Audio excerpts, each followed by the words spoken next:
evening. I'm Raquel SSG. How is everyone doing tonight? Hopefully doing good. Hello, Slopperjaw. I recently just watched. I recently started watching Super because I never actually watched it in its entirety. I feel like I jinxed him. I should have never started Super. Maybe he would still be here with us. I don't really, better late than never, but I don't really think you jinxed it, really. Hey, Akeem, how are you?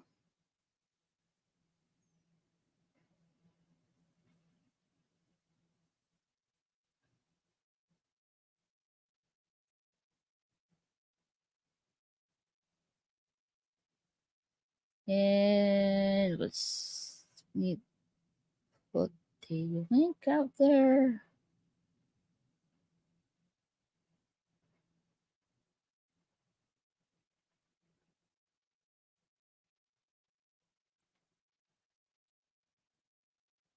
Yeah, it was quite a shock for me.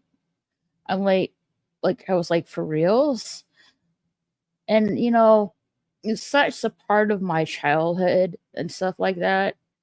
You know, it was just really disheartening to hear.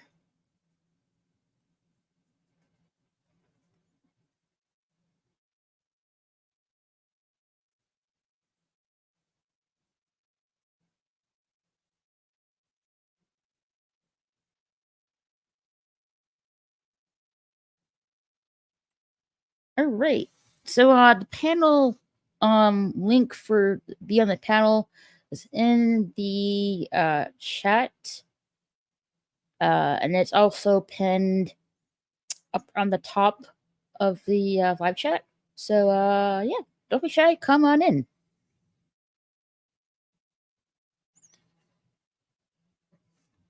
Yeah, I love Akira Toriyama's work. Um I remember, like, when I was a kid, um when I first saw the Dragon Ball Z intro, which was Rock the Dragon, it got me so pumped up. I'm like, what is this? Um, and all the crazy power moves and fighting styles. Like, what? Whoa! It's like this is like totally different what I was seeing. Um, with Batman animated series.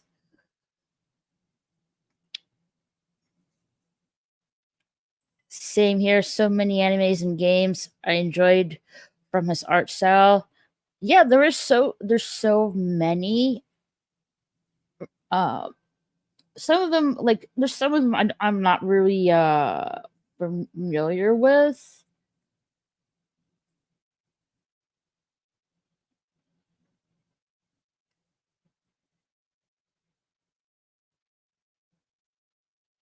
Let's see.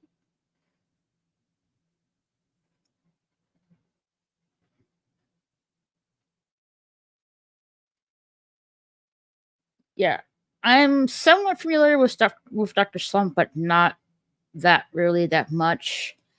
Um, Same with Sandland, which is gonna have an anime coming out on the 20th, but it's coming on Disney Plus. Weirdly enough, I'm like, why Disney Plus?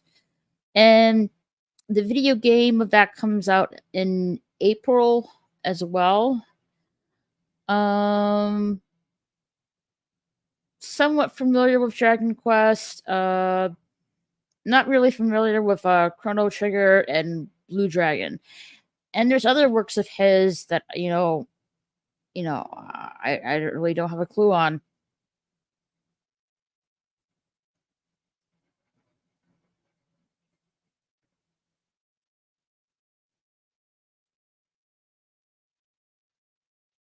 But very sad to hear.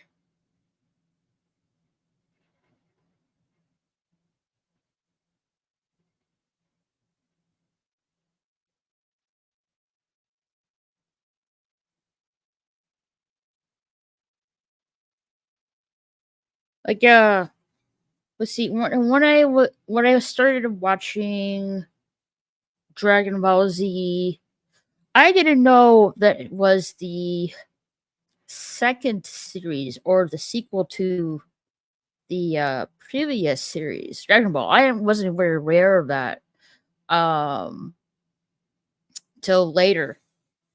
I'm like, oh, okay. So I started like even though I started first on Dragon Ball Z, um, I went back to like it was like much later um that I start watching Dragon Ball, and then I followed up on Dragon Ball Z again just to get the whole plot line.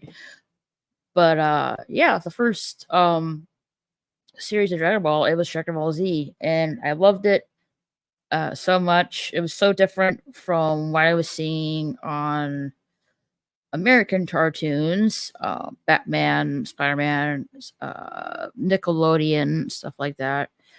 Um,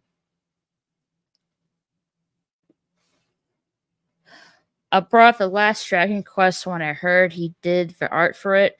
I thought the game was boring, lol, but did enjoy the graphics.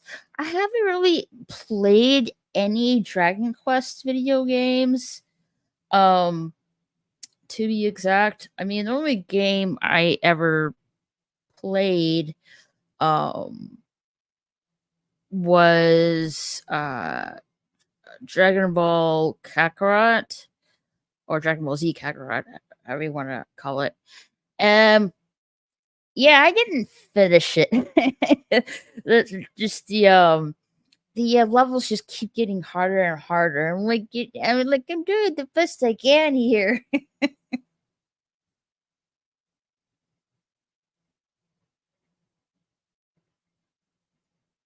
But yeah, like let's see, Dragon Quest.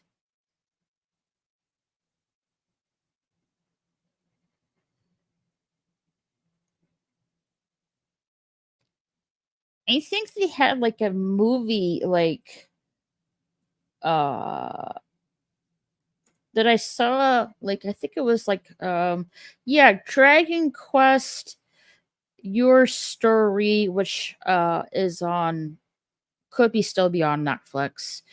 But I really haven't seen the movie um itself. I mean, I'm somewhat familiar with Dragon Quest, but not too familiar with it.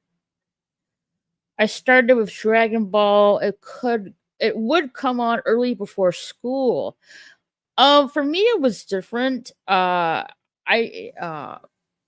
For me it was Dragon Ball Z, and I would when the school bus dropped me off, um, which was literally like I would say, well, I was the first kid to get off the bus, so or yeah, sometimes first or third.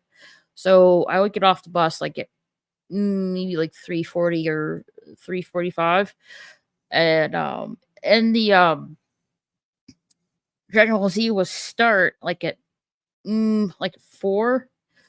So I would when I get off the bus, I would literally jog home, go upstairs, and turn the TV on and watch Dragon Ball Z.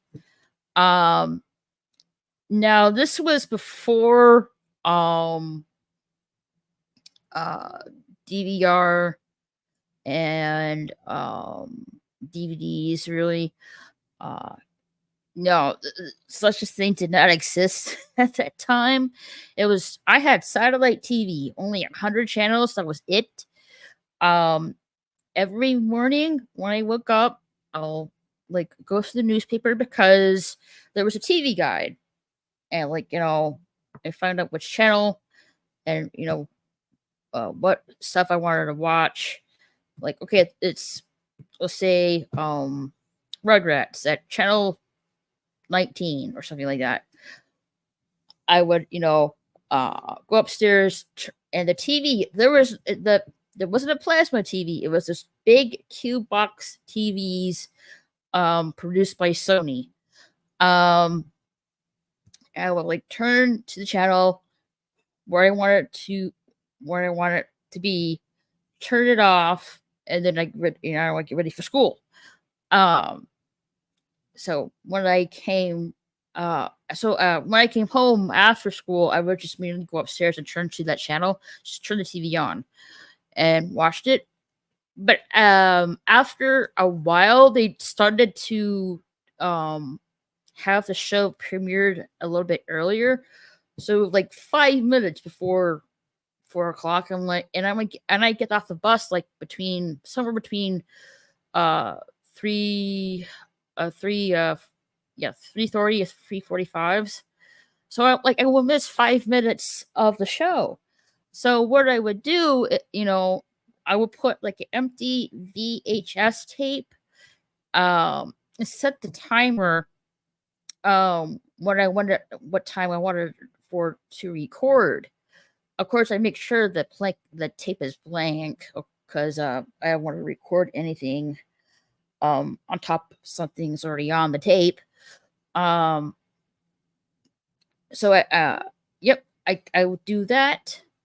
And then go to school, and if I did miss 5 minutes of it, I would either just watch the show or just wait after the show is over and then just watch the whole thing on tape. Yeah, so that's what I did for a long while, and then technology uh soon advanced after that. But yeah, that's where that how it was like back in the day. For me, LOL, I missed the old TV guides. Yeah, a number like that's how we did. Like I did it back in the day when I was like in, I would say, sixth grade. Yeah, sixth grade. Yeah, like there was no, for me there was no DVDs, there was no DVR, there was uh smartphones were really well, there were like phones, like regular phones. Not there wasn't really smartphones at the time. I mean, if you had a cell phone, this you might just had like the Motorola cell phones, or those like big brick cell phones that you had in the car. Um, yeah, the technology back then was very different for what we have now.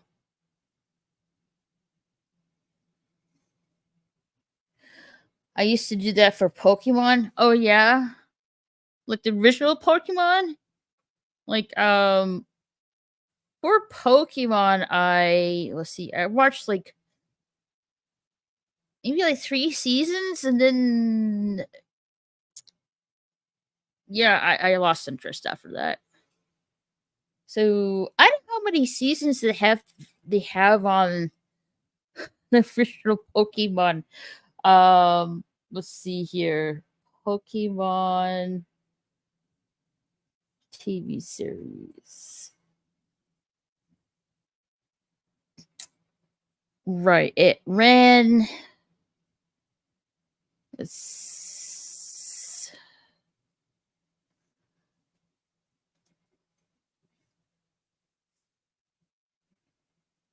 season 1. Yeah, it's still ongoing. Holy crow. So at first, let's see, what first started in 1997, and right now, let's see, it's up to 26 seasons. Wow, 26 seasons. That's quite a feat. Yep, the original. Gotcha. Yeah, that's quite a feat. Yeah, I already like see the Indigo League is the first season, and the second season is the Adventures in Orange Islands, and the third one is the Johto Journeys. And after that, I kind of stopped there, really. Um, because I kind of lost interest in that because I was watching other anime at the time besides Dragon Ball Z. Uh, Rudy Kenshin, Yu Yu Hakusho, The Big O, and then Sailor Moon, Gundam Wing, stuff like that.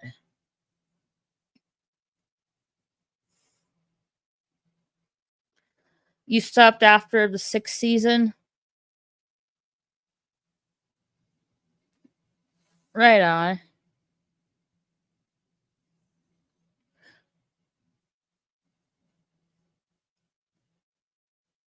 Let's see if I could share um my screen here.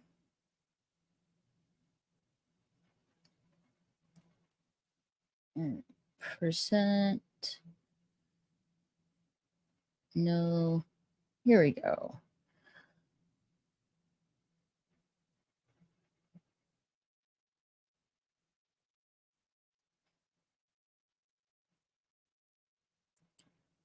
All right, here we go. Yeah, this is the original Dragon Ball Z poster um that I have. Like it definitely has nostalgia feels for me. Like, of the of Dragon Ball Z. Now, here's the thing. Um, when so Dragon Ball Z was on Cartoon Network, and within Cartoon Network there was a program called Adult Swim, and within that program there was a program called Toonami, and Toonami would usually start late, really. I would say, like, I don't know, like, I would say between, I can't really remember. I would say between 8 or 10 p.m. That I can remember by. And you had all the anime shows that were like coming out and popular at the time. Um but I didn't know at the time the um the Dragon Ball Z show I was watching was the Ocean dub version, which was edited, so less graphic because it was on TV, I guess. Um, so that was the version I watched that I wasn't really aware of at the time. Um, it was like much later that I found out that was the edited version, and because it was on TV, they couldn't really show the uncut version. You can like get the uncut DVDs, but the edited one, if you want to get the edited ones, they're hard to come by because they're out of print. Unfortunately, they should really like bring that back, in my opinion. Um, yeah, so Ocean Dub was like doing the dubs for Dragon Ball Z up to say the Namek saga, and that's when like Funimation like swooped in and was doing the dubs from here on out, which is kind of ironic or funny because Funimation is no longer around as part of Crunchyroll now. It's just like kind of humorous to think that.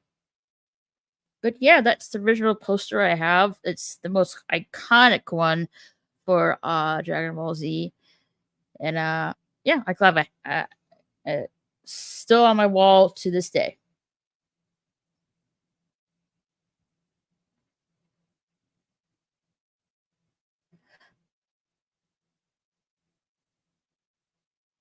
I mean, like, do you? Uh, I started watching different shows and animes. Oh, that's awesome. I used to draw DBZ all the time. Oh, really? I loved it. Like, if you have still the artwork around, I like to see it. Yeah, they replaced some of the scenes. Well, I don't know if they placed some of the scenes, but I do know, like, they edited the scenes because they couldn't have it too graphic on, satellite TV at the time.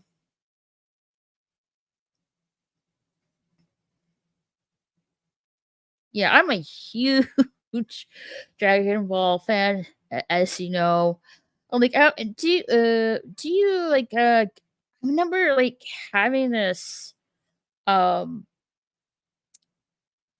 oh, I guess you can call it toys or something like that. Well, but I remember having this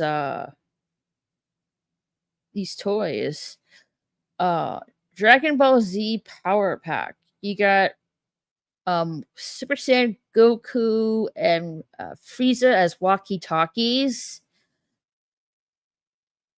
There's Frieza, there's Goku. And then you have a light up keychain bust of Goku. And then you have it looks like it looks like and I see it says here a handheld LCD game, and you put a little mini figure of Goku onto it. But I was rather disappointed because if you can see here, I don't know why. I see it as a missed opportunity. They have him on a little green board or yellow green board thing. I'm like, that's not really a missed opportunity to me. They shouldn't make that little green board as Nimbus. Um, I thought just that was like odd and a missed opportunity that they didn't have there. Um, yeah, but I never having this.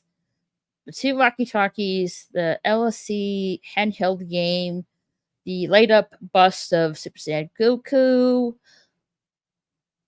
Yeah, and there's like other versions of the walkie-talkie.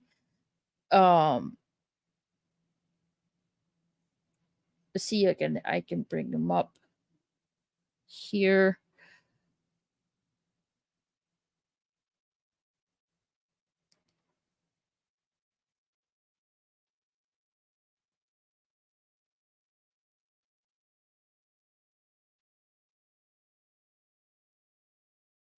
Yeah, you got Goku and Vegeta as a walkie-talkie. Um which is cool. And I think also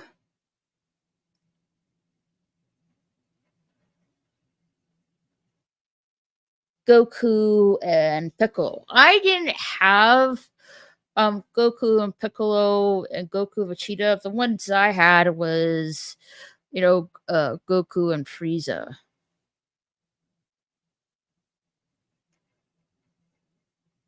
But pretty cool stuff. Chrono Trigger is my favorite, so I must go back and play through that again.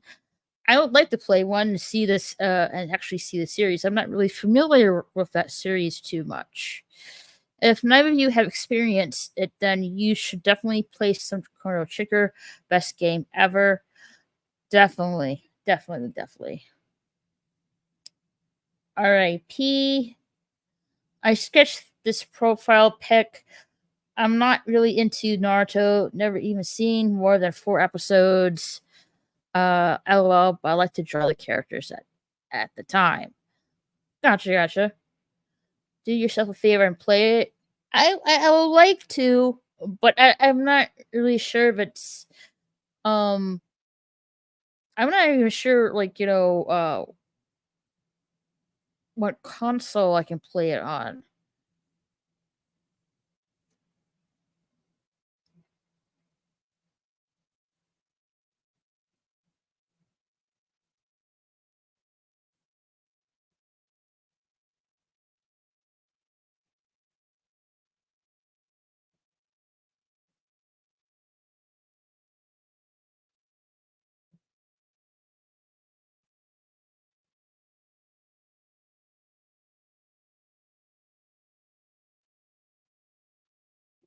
could just do a SNES emulator, or if you have a DS, find a copy for the DS because that's the best version. IMO. I do have an NSES um console. It's just storage somewhere that I need to find.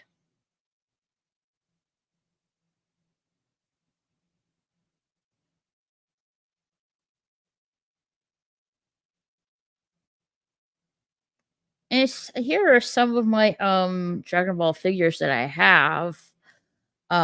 There's Goku in this, like, everyday outfit, I guess, or vacation outfit. There's Bulma. I really like the I like the Bulma this I mean, I like Goku's relaxing outfit, but I also love um Bulma's outfit.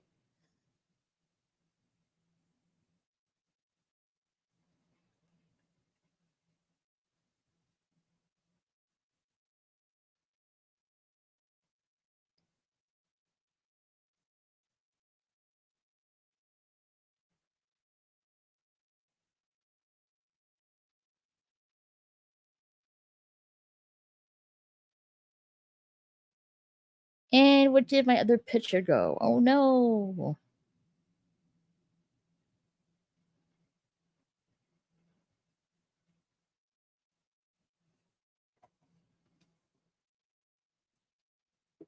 I don't think I actually sent the picture to myself. Don't think. Did I?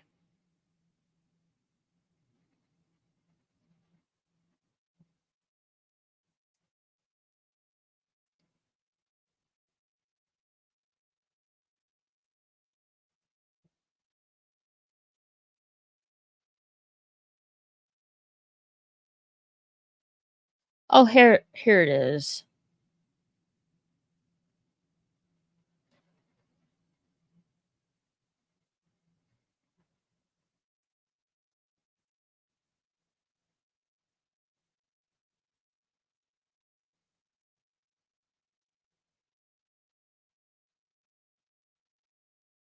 I will show it. Oh, come on now.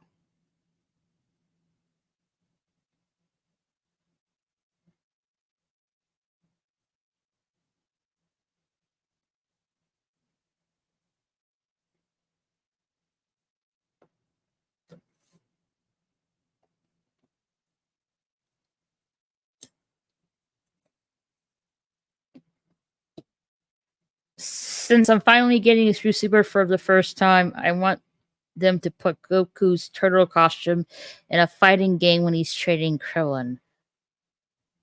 Had me cracking up. Oh yeah, that'd be really cool if they really did that.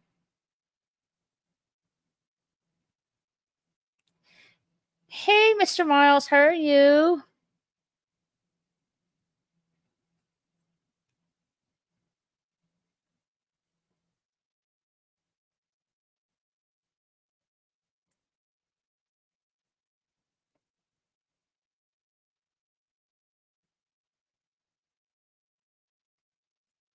Yeah, R.I.P. Toriyama, sad times. Yeah, this is my childhood right here.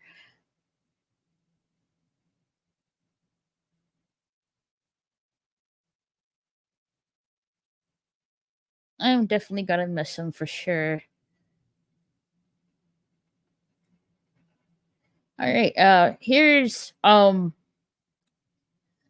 another picture of the some of the Dragon Ball figures I have. Um, you got Super Saiyan uh God's Blue Goku, and he's fighting against Broly.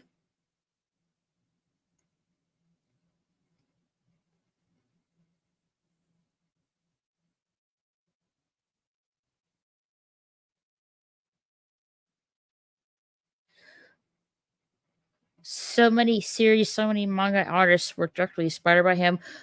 A lot, really. Mostly that I know of, everyone was inspired by him. Like Oda from One Piece. I forget his name. Um,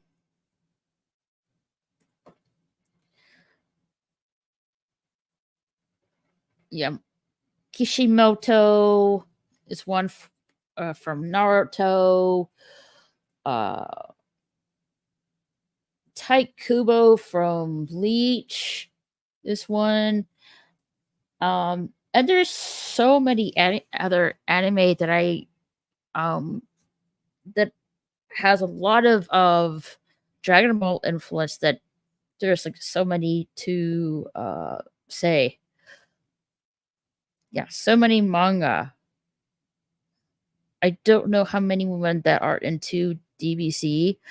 I don't know either, but I'm sure there are like many of them. Let's just they're out there somewhere. Cheers. Yeah, cheers to you too. Kubo from Bleach, all the big three really. You pronounced tight correctly. I'm not used to that. Yeah. His name is Tight Kubo.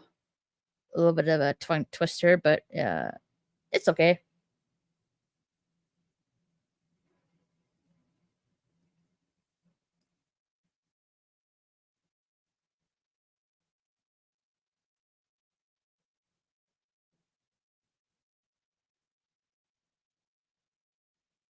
And like, of course, like I wouldn't be a true Dragon Ball fan if I didn't have this.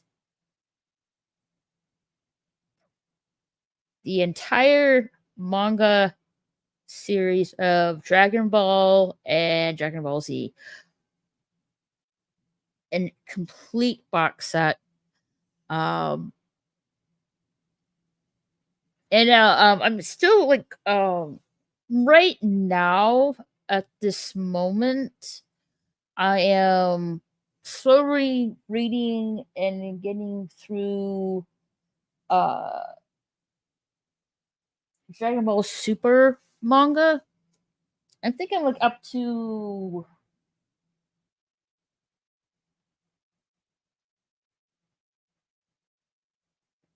11 right now. 11 volumes exactly. And I'm taking my time with it.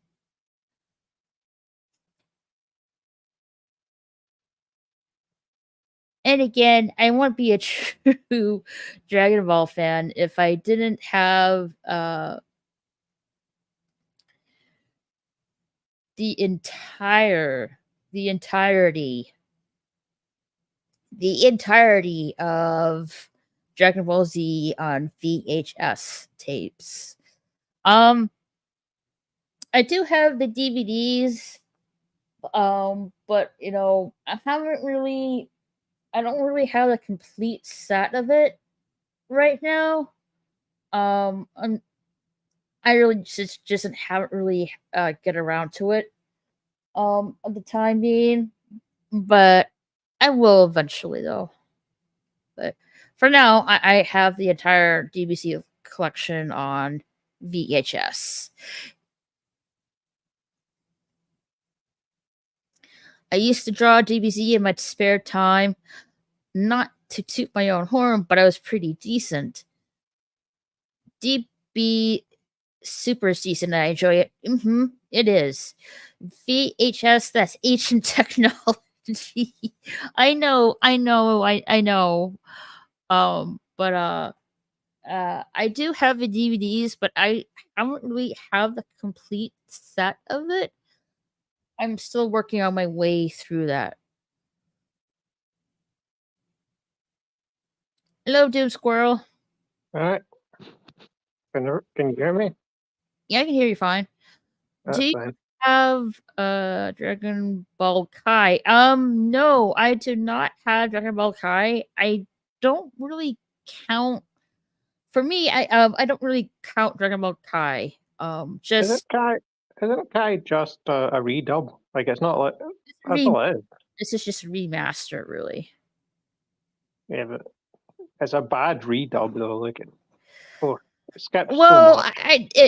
even though it's like remastered or redubbed, um, to me, in my opinion, they shouldn't have done that in the first place. In my opinion, I know, just like like why left it ruin a alone. classic? Why ruin a classic? Why ruin Right, like the very thing that made it famous? Like Z made it famous. Like the original Dragon Ball actually wasn't that famous outside of Japan. right. Yeah, like I don't know why. Like to me, it's like And it's I'm just here because it just looks too polished, in my opinion. Because if you watch the original Dragon Ball Z um TV series, you can see grain in the animation, and with the remastered, they got rid of all of that to the point it just looks so off. yeah, because it was all drawn by Toriyama himself back then. I mean, the new stuff is just done by like computers basically. It's CGI. Mm-hmm. Yeah, it just looks. You lose Mm, Toriyama by doing that. You lose what he did. yeah, like a touch of magic, really. Yeah. Like I have personal experience with Dragon Ball from a very young age. Like I Mm-hmm. remember like seeing episodes with like people that I no longer am in contact with, and every time I watch Dragon Ball, it just brings me back to my childhood, and it's just like it's a very special, special, special thing. I don't think a lot It of people is get like that. A lot of it's people are like, "Oh, it's like Japanese Superman or whatever," but there's a lot more to it. like there are videos of like Goku, Super Saiyan Goku and Superman going head to head. Yeah, yeah. I do wonder one character. DVD. Oh, I'm sorry. DVD is also Asian. You gotta get Blu-ray to be hip, but Blu-rays are so expensive.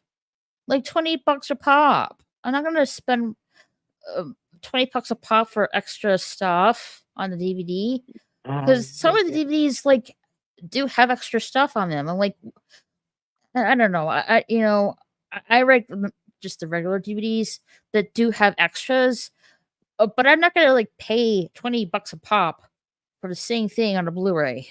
You know? I actually have the special editions that came with extra art. So Sweet. how the spine there, like how you've got it, the spine on the special editions actually all links together and it becomes Shenron. Sweet. Yeah.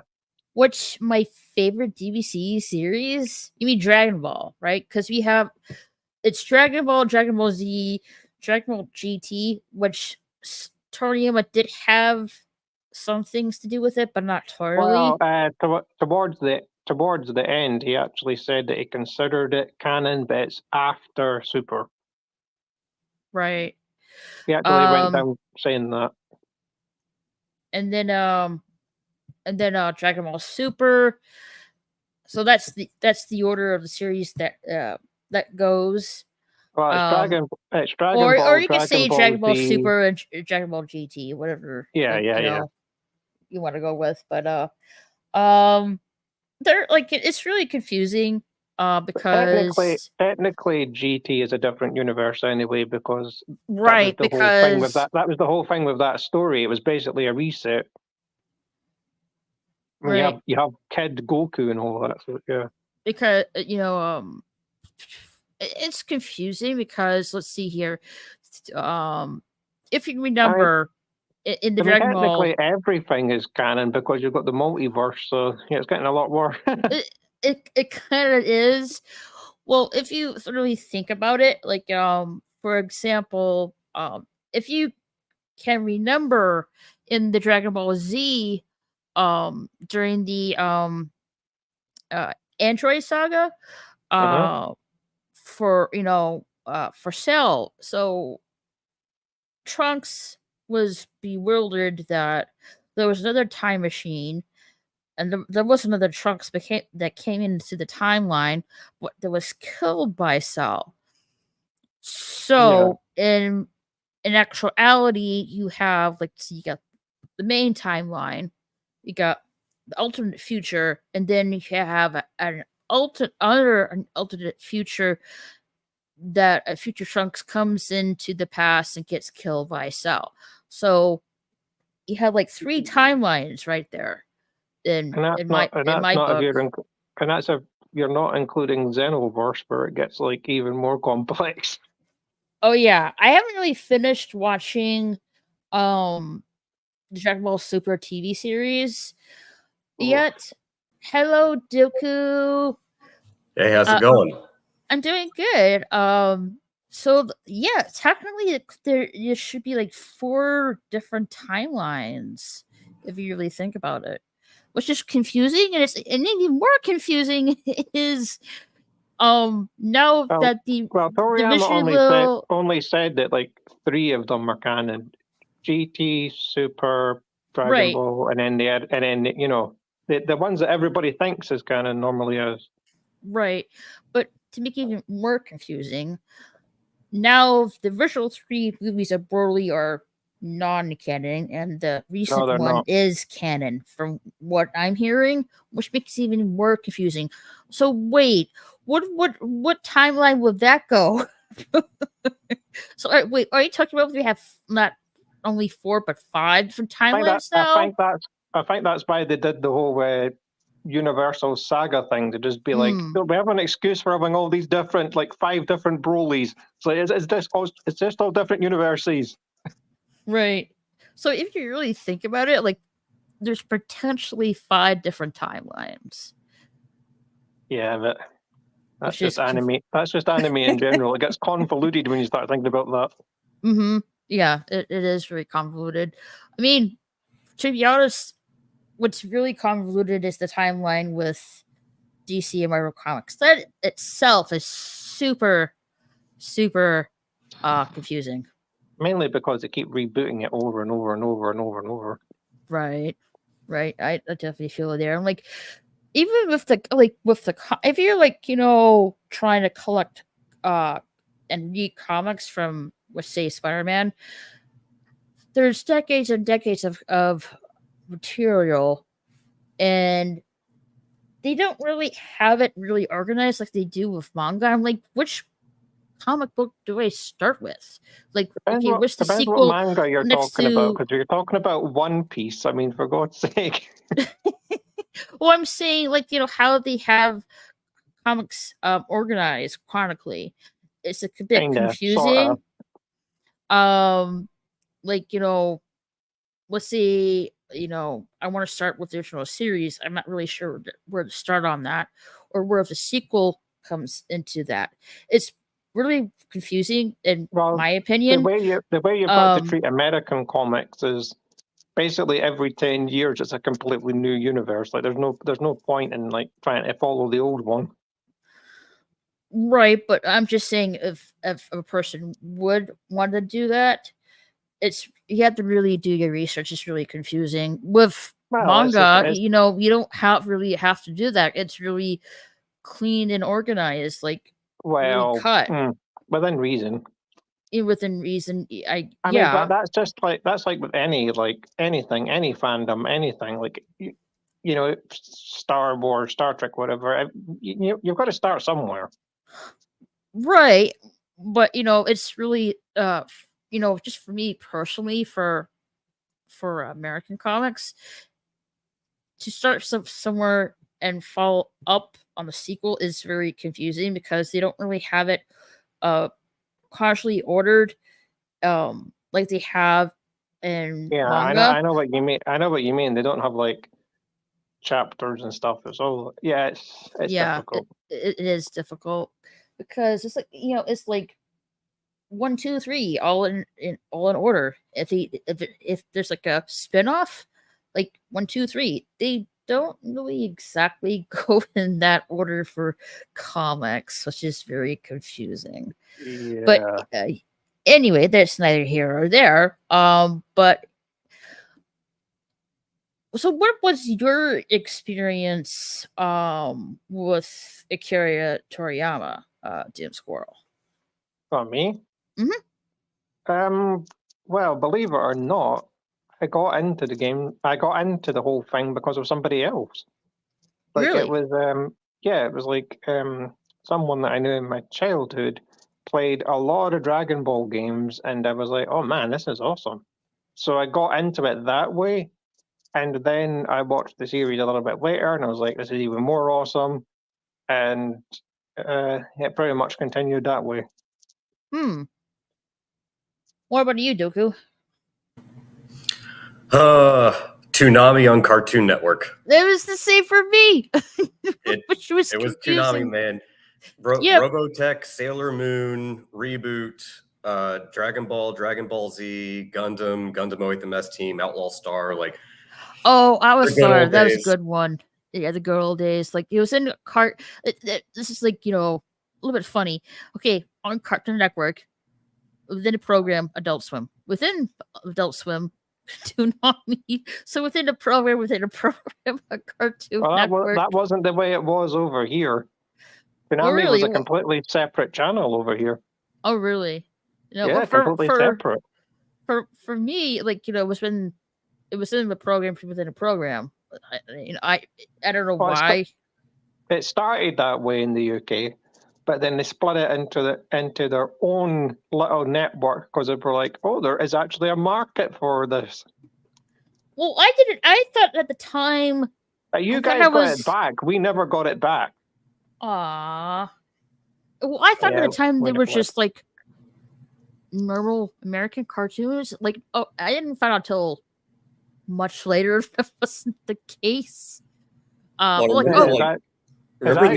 know about anime until someone played the Dragon Ball fighting games, and I was like, oh, this is awesome. And then I looked it up and I was like, this is even more awesome. What are you saying, Doku? I was just saying, remember in the early age of Toonami, before it started being more anime focused, I remember they still had what was it? Herculoids, Thundercats. There was another show. Herculoids, Thundercats. I know they had Ronin Warriors, but I think they were doing DBZ at the time then. Oh yeah, Ronin Warriors. Yeah, Ronin Warriors. Like for me, it was for Ronin Warriors, Dragon Ball Z, Gundam Wing, Rurouni Kenshin, Yu Yu Hakusho, Sailor Moon, The Big O. Yu Yu Hakusho, Tenchi Muyo. Yeah. Oh yeah. Back in the day, yeah. Back people say the Yu Yu Hakusho is like more spiritual TV show of Dragon Ball Z. I'm like, maybe, I guess. Do you want to? Another one of the good ones. Do you remember Blue Sub 6? No, I do not. It was only 4 episodes, but man, that was a good one. I think I still have it on DVD somewhere from like 20 or 30 years ago. Kai is remastered, re-edited. They remove all filler, no more fake. DBZ Kai is to DBZ what Full Metal Alchemist. Brotherhood is to Full Metal Alchemist. I didn't really get into Full Metal Alchemist. I know Vic Mignogna is Edward Elric, but and his brother is somehow got turned into a knight uniform knight. I'm not really that familiar with it. No. You don't lose what Toriyama did with Kai. You're more true to his vision of it. They removed filler that he had nothing to do with. Okay, makes sense. I was talking about the animation.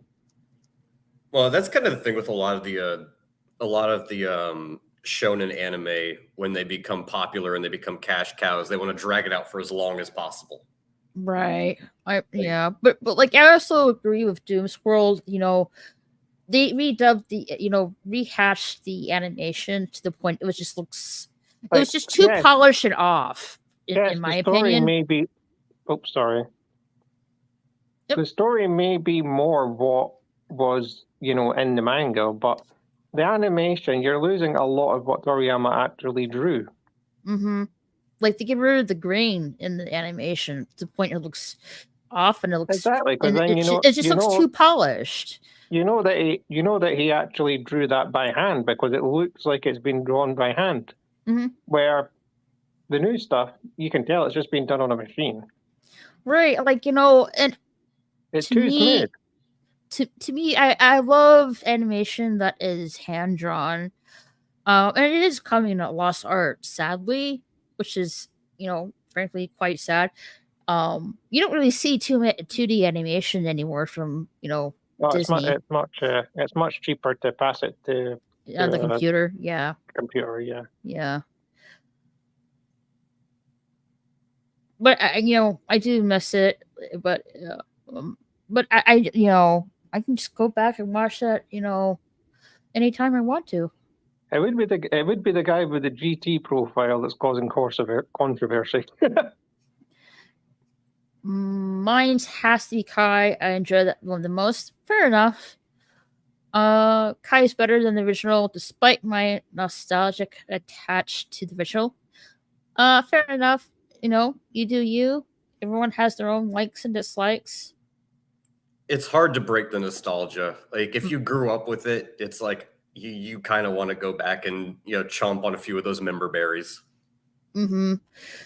I didn't mind GT, but even back then, I knew it was the weakest. I know people have mixed feelings about it.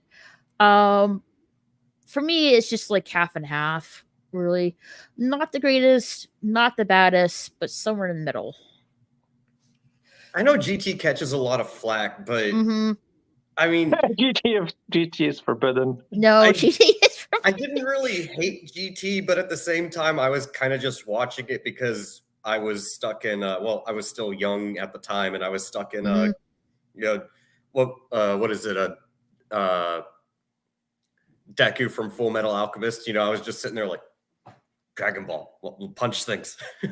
I'm just consuming product. I don't care, dude. I'm young. I'm not thinking about this. I'm just trying to consume product. You were actually the perfect consumer.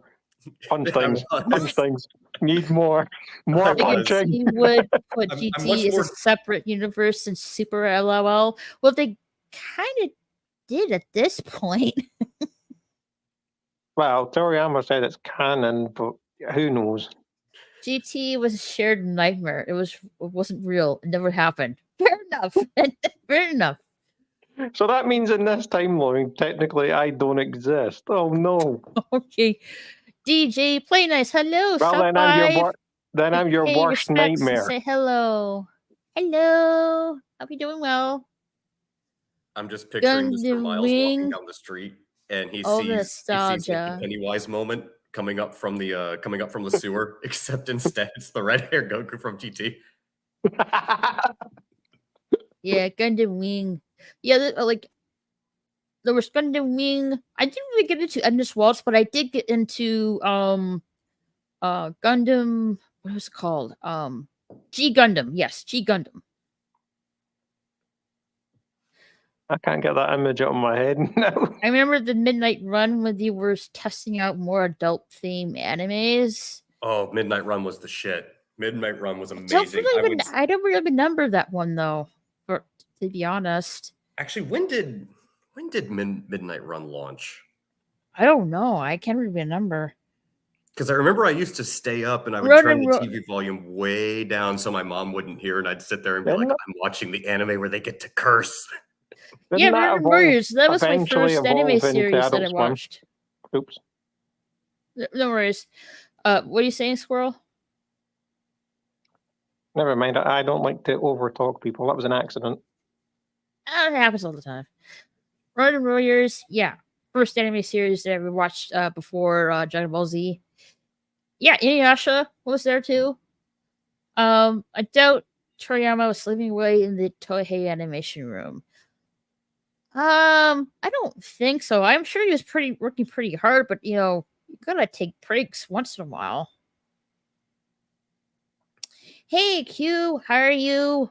Yeah, R.I.P. Yeah, it was just like such a shock to me. When I heard that, I'm like, I can't believe what I was reading. I'm like, damn, like part of my childhood gone. Yeah, they're all disappearing recently. Midnight Run was the predecessor to Adult Swim. That's what okay. I don't remember. I don't really recall that. I don't really recall the early days of Toonami really that well because I wasn't really there. Same with the Adult Swim. Well, so Midnight Run aired from July 10th, 1999 to January 9th, 2003. So I must have saw it then because I was watching Toonami, I think it was between 1999 and the year 2000, I think. Well, I remember my favorite part about Midnight Run was always Space Ghost Coast to Coast. Space Ghost Ghost. I'm in my 30s, Mr. Miles. I know that's hard to believe because of my voice, but I am in my 30s. Yeah, so in the early 2000s, Tokyo Pop was still the main publisher of manga before they became bankrupt. They're back, but never to the status they were in the early 2000s, unfortunately. Yeah, and we're never going to see the end of Dead Man Wonderland thanks to that little debacle. Dead Man Wonderland? Did you never watch Dead Man Wonderland? No. I would suggest going to watch it, except for the fact that it doesn't really have an ending because... don't tell me you left off on a cliffhanger. I mean, there's closure for the arc, just not the overall story as a whole. So right. I really hate when series do that. When it's like an unfinished product. Mm-hmm. Which is unfortunate because I really liked Dead Man Wonderland. I want to see if I can actually find a way to go read. Well, Mr. Miles is turning into 38 this month. Miles. March 27th. Awesome! Happy early birthday! Cheers. Turning into ancient Miles. Very I have to get my revenge. Nonetheless.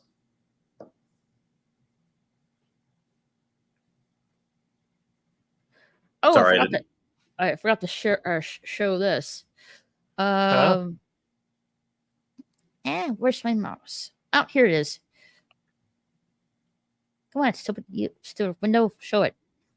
Oh, here it is.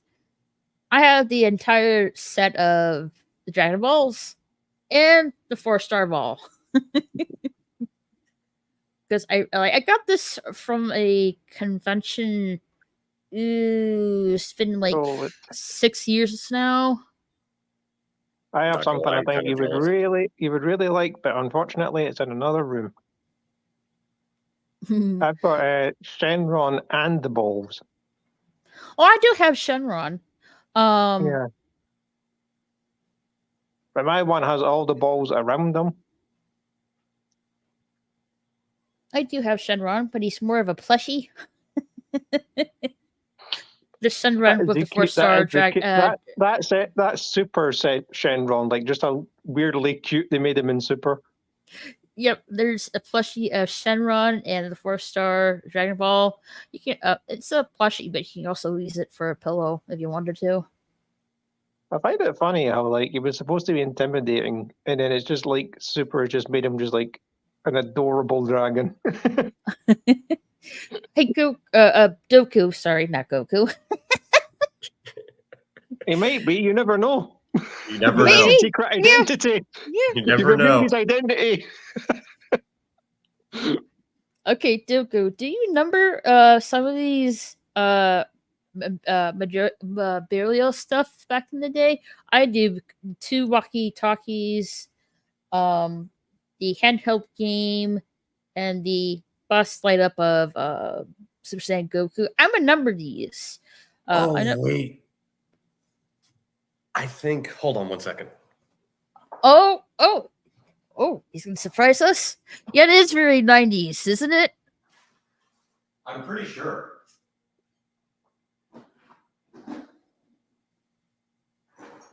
Very 90s, but I really don't get why. Let's see if I can zoom up here. Okay, with the handheld game, this little minifigure of Goku right here, which you put on here, have him on a little board. I'm like, why couldn't he just make a little nimbus for him to stand on, not a little board? That doesn't make any sense. A missed opportunity right there. I do remember these things because I was going through and looking at a bunch of stuff that I had packed up in boxes since I was a kid. So I'll just go through and show you guys some of the stuff that I just ran across. And this was maybe a couple of months ago.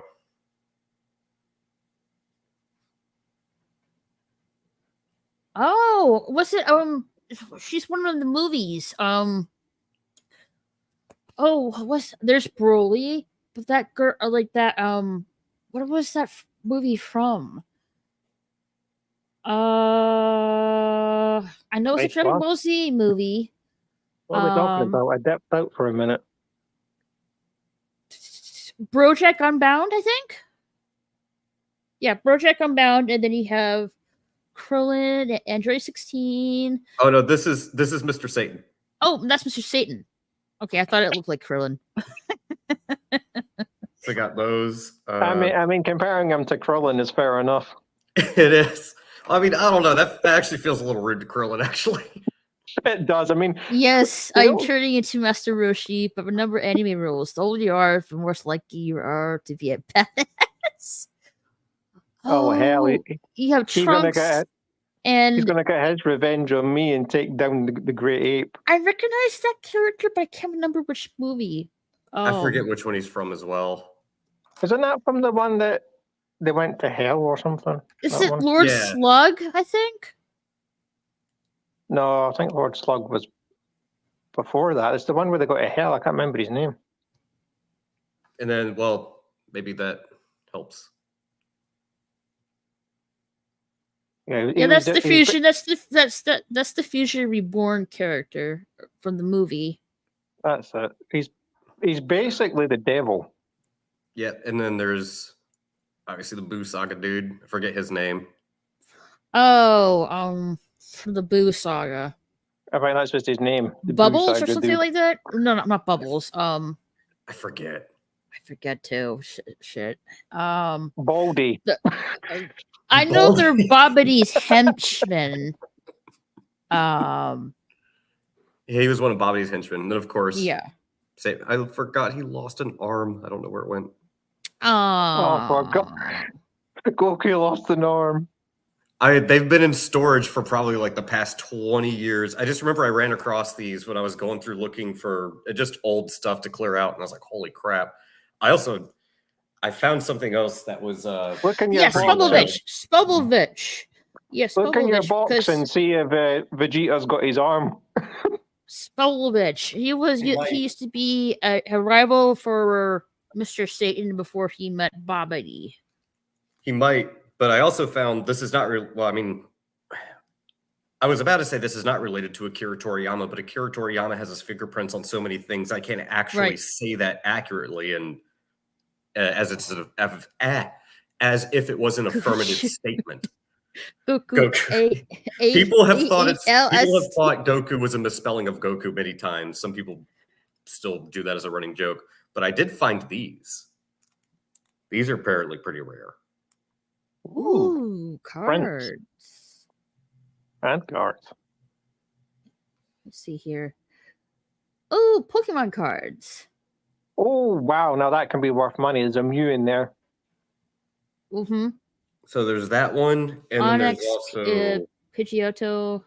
There's also this one. Slowpoke. I know that Mew's worth a lot. Yeah, Mew, yeah, definitely.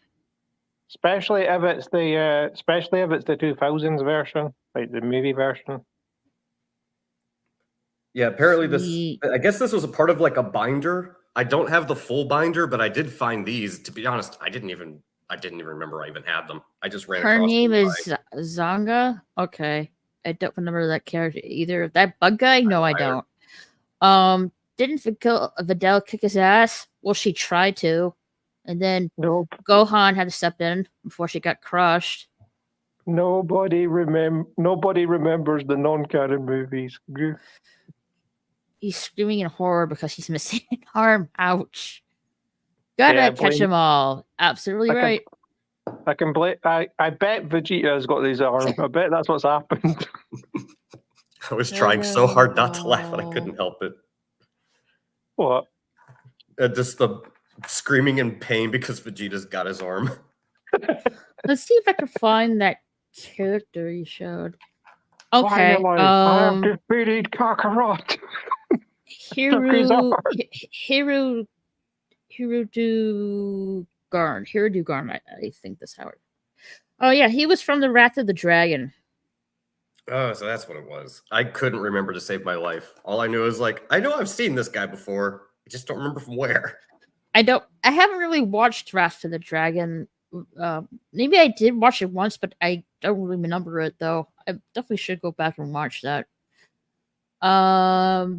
It was nice to be here, but I'm gonna have to dip out to get some food in real life. And all right, thanks for coming. Nice to share memories and talk with Dragon Ball fans. Yeah, definitely. Hope to be back on at some point. And I hope I didn't overtalk too much. I've got a habit of doing that. That's okay. I'm not really sure where it is. She might be I don't know. She probably either sleeping or watching a movie or something like that. Yeah. But yeah, I thought I'd pop on this one because Toriyama was a big influence on my childhood, like Dragon Ball and then Chrono Trigger, if anybody's ever played that. I haven't really played it. I'm not really familiar with it. I like to get around to it. Apparently Doku has. He just nodded. Mm-hmm. Have you ever played it, Doku? Oh, Chrono Trigger? Yeah, it's been a long time. But I played, I think it was either the second or the third. I forget. Well, it depends on the version. What version was it? Was it the original or was it the PlayStation? Oh, I'm pretty sure it was PlayStation.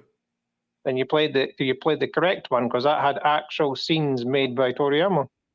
Yeah, I think the one I played, was on. Yeah, it would have been on PS2 because that's what FF9 was on. Yeah, that was the one. That was the one that had the proper cutscenes, the properly animated cutscenes. Yeah, the only reason I remember is because I was playing Final Fantasy IX and one of the discs was scratched. I think it was the third disc, so I couldn't progress any further. So I started playing Chrono Trigger. Well, I was going to go for it, go there, but now we're talking about Final Fantasy. Have you played Rebirth yet? I have not. I haven't had the chance just because I've been really busy with a bunch of other stuff on my end. So the only game I've had a chance to play. Once you start playing Rebirth, you'll be there for days. Your beard will get even longer. Yeah, I'll go and play Rebirth. I'll come back. It'll be down to here. Be like, I have seen this. Have you even got the Sephiroth yet? No, I've only been in the island. I'm only on disc 2. But anyway, nice to be here. Hope to come back sometime. Yeah, definitely. It was nice talking to you, Doom Squirrel. Cheers, man. Thanks for coming by. Doom Squirrel out.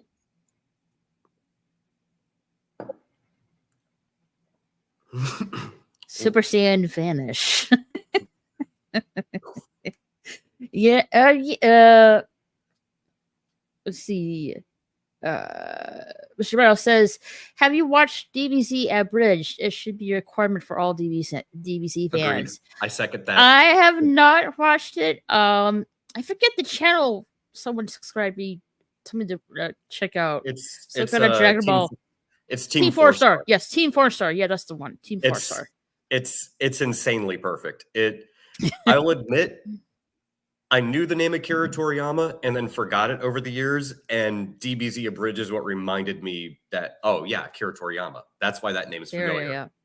And also, I'm terrible with names. So, but yeah, if you have not seen DBZ Abridged, you have to just watch all of it. It's fantastic. All right, I guess I'll have to check it out. I started Chrono Trigger half a dozen times, but never finished it. We'll finish it then. Actually, I did enjoy Chrono Cross was good. I never heard of Chrono Cross. Yeah, Chrono Cross, Chrono Trigger. Oh, there was another one Akira was in that had dragon in the name. Dragon Cross? Was that it? Are you talking about Blue Dragon? Maybe. I don't remember, because that all of that came out around a time when I fell out of video games and wasn't really playing them that much. But Dragon Quest, thank you. Yes, yeah, Dragon Quest. Okay. I don't know why I wanted to say Dragon Cross. I heard Chrono Cross, Chrono Trigger, and it was like, yeah. I was kind of close. Forgive me. OMG, your cow has a face. Mind blown. She's AI living in the Matrix. I am actually a real person here. I just don't like to go on camera that much. I was so surprised I forgot how to English. No worries. What you drinking, Doku? Oh, it's basically, I forget the name. It's essentially a Manhattan with Grand Marnier and a little bit more bitters. It would have been awesome if he played the instant transmission sound effect before he left. Yeah, we're just imagining in our heads that we actually heard that. Yeah, Dragon Quest. Ooh, fancy. You say it's fancy until you realize I'm using Yinkling as a chaser. So what? I have Scotch Irish blood in me. That's my excuse. Let's see. I'll show this again, but I have the original Dragon Ball Z poster that I have signed on my wall in front of me. Oh wow, that's old school. It is old school. I really wanted that poster, so I gotta get that poster. It's the iconic Dragon Ball Z. You know how you can tell it's super old school is because the sharp lines in the hair. Definitely. Like that's the one thing the hair and the knuckles. Like that's how you know. Yeah, we can definitely see that.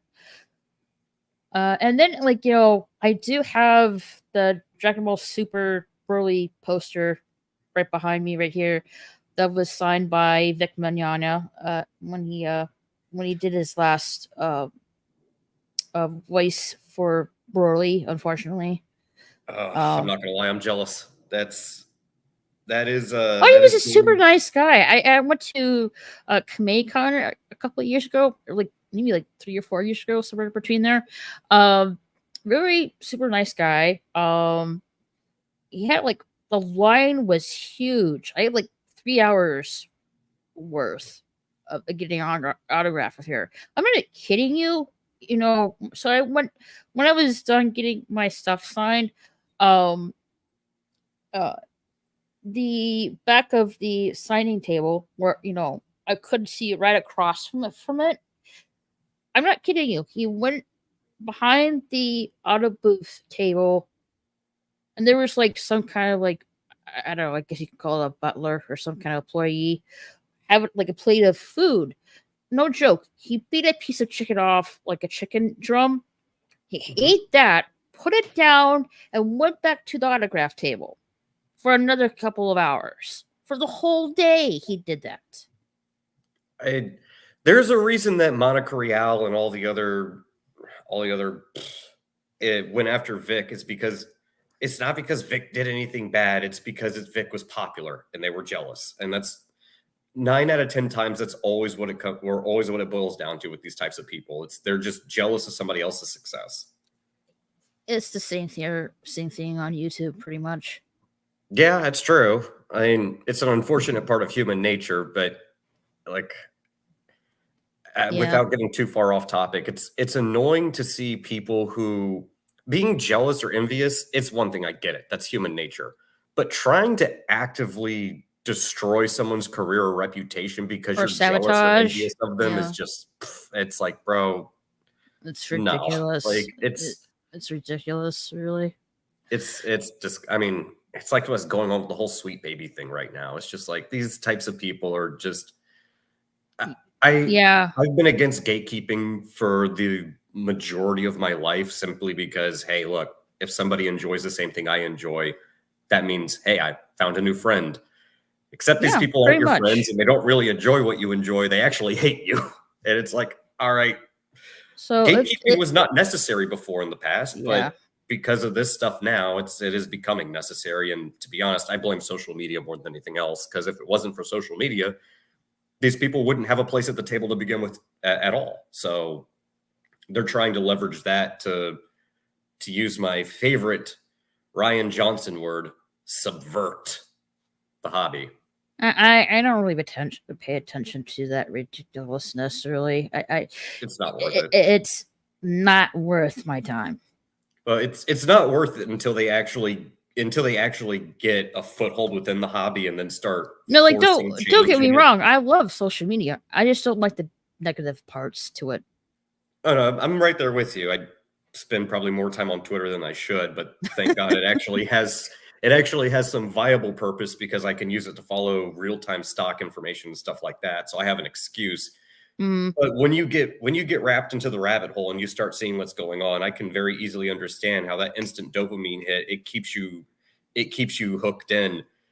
And people chase clout, they chase engagement, they chase clicks, and some people are willing to do very unsavory things for the sake of attention, which is something I personally will never understand, but I won't deny the fact that it happens. And it's just unfortunate that people's careers get destroyed, hobbies get ruined, certain companies go out of business, all because someone essentially leveraged social media clout to essentially blackmail or extort you. It's like, yeah, nah, bro, that's not how any fandom should operate. That's not how any business should operate. No. And it's unfortunate that we've gotten to that point where people are saying, no, your hobby's not yours anymore, it's mine.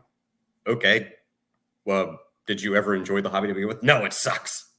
Then why waste your time on it? Clout, I guess. Somehow someone's making money.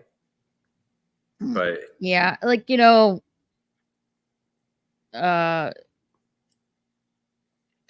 when the news broke out with Akira Toriyama's passing, of course there had to be a few bad apples, including one employee from Sweet Baby Inc. But pretty much put out a tweet, saying that he didn't like the franchise, and saying, how could a creator have a racist character, aka Mr. Popo, in the series? So dude, don't you understand the definition of racist means? No, they don't. Racist is anything that I disagree with. That's the term. It sounds bad. The vast majority of people think or agree it's bad. So anything I don't like, I'm going to brand as racist so that everybody thinks it's bad, whether it is or isn't. Yeah. Which also, it's kind of interesting to me that all these people are saying Mr. Popo is a racist depiction of a black person. Not what's on my head, but look at what's on Mr. Popo's head. Look at the jacket. Look at the pants, the shoes. He's a deity. That's what he is. He's a deity. Yeah, he's a genie or Gen, whatever you want to call it. It's like he's not a human. He's a supernatural being. He lives on a floating palace in the sky, bro. with Dende. Yeah. Well, yeah. First Kame and now Dende. It's like, bro, it's kind of a stretch to be. Yeah, it is. I have the complete set of Dragon Ball and Dragon Ball Z and manga set. I got a really good deal off these box sets on Amazon, which you still should still probably get, but they might at this point be up in price. So I would wait a while if you want to get this two box sets of the manga. Oh, that reminds me of something else I found. Hold on. Okay.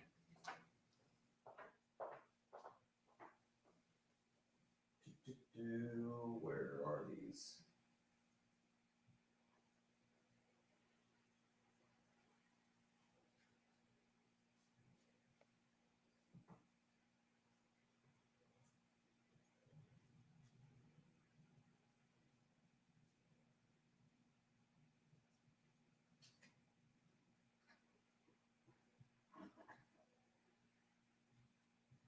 I'm sorry. I'm making sure I have all my photos on the folder here. I don't want them to like disappear. I don't like looking for them for 5 minutes.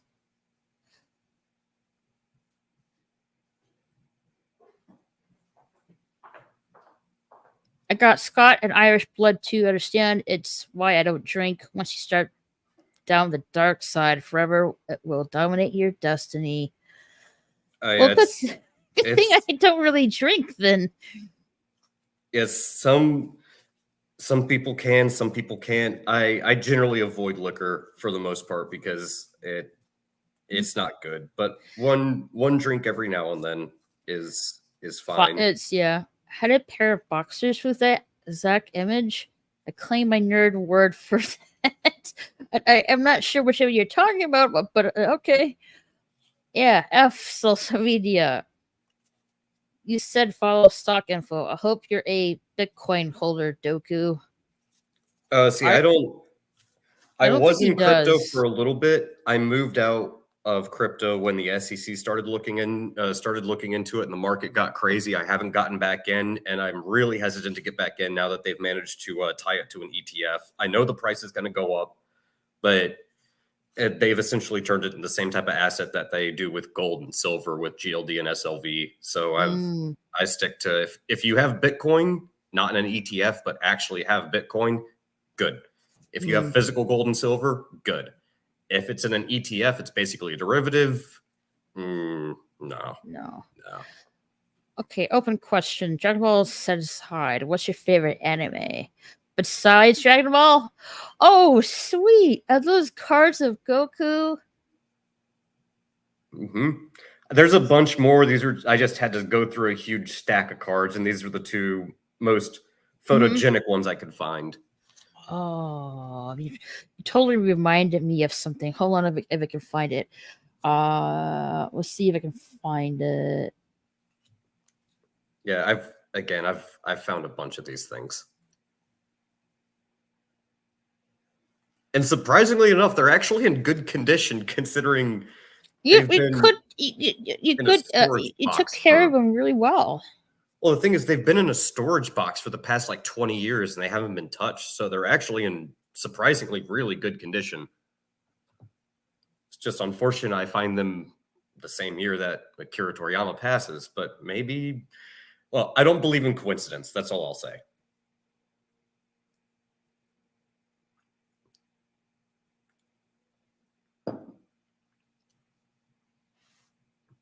And to answer Miles's question, favorite anime excluding Dragon Ball, or I'm guessing anything Dragon Ball related. Yeah, I'm trying to think. I guess I'll have to go with Yu Yu Hakusho. That's a hard question, man. I'll have to go with Yu Yu Hakusho. I'm inclined to say Outlaw Star, just because, I mean, I'm pretty sure I still have the entire start to finish VHS series for that, including the Hot Springs Planet episode that they didn't air. But that being said, if you can't see what's behind me, all of that is... All right. I have a number this, but got to be careful because I don't want to upset YouTube. Musco Tensei? Never heard of it. Jobless Reincarnation?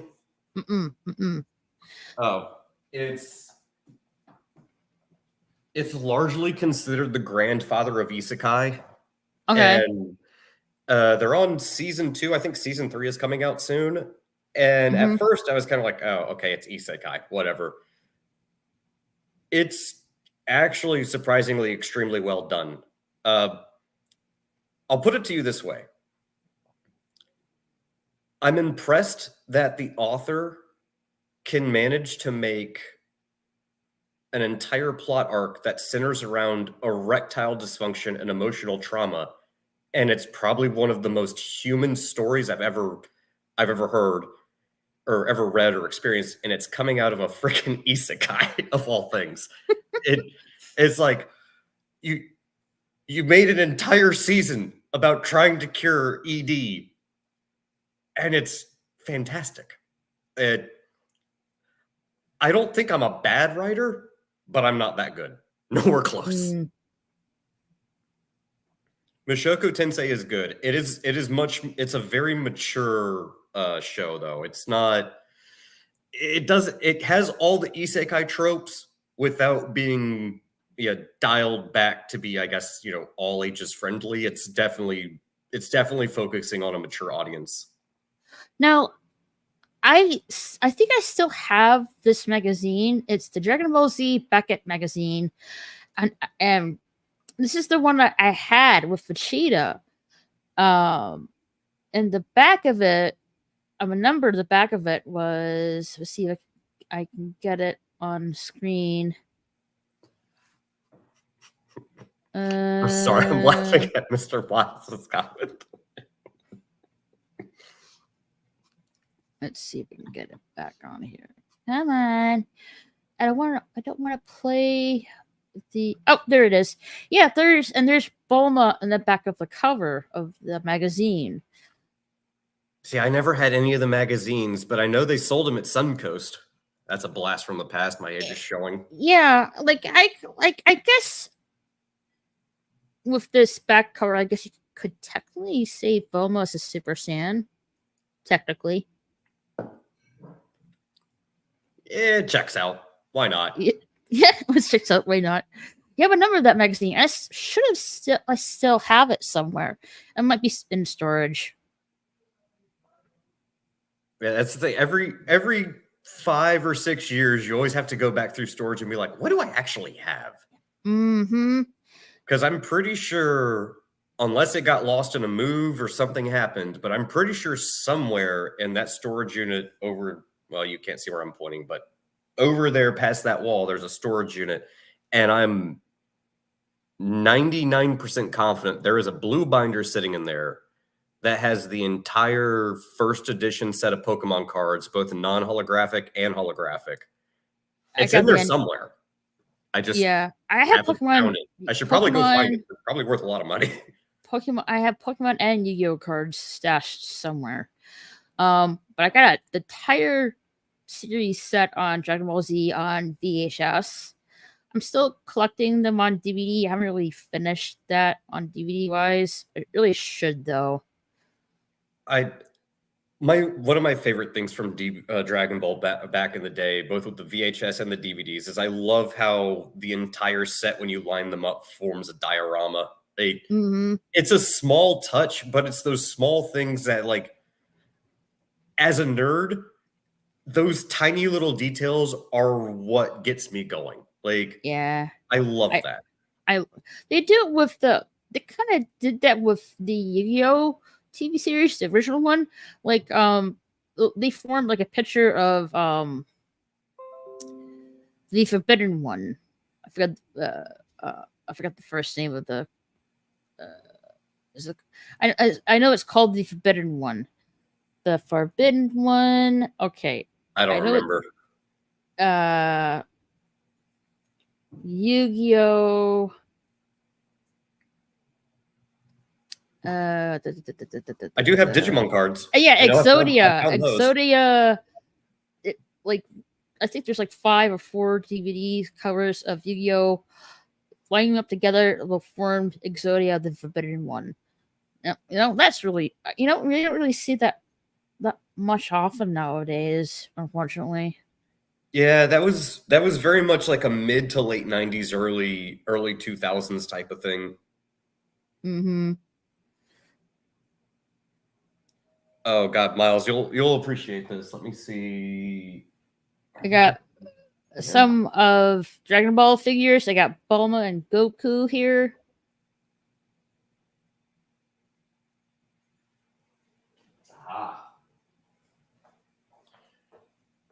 Here we go, Mr. Miles. I'm sure you probably remember this. Ooh.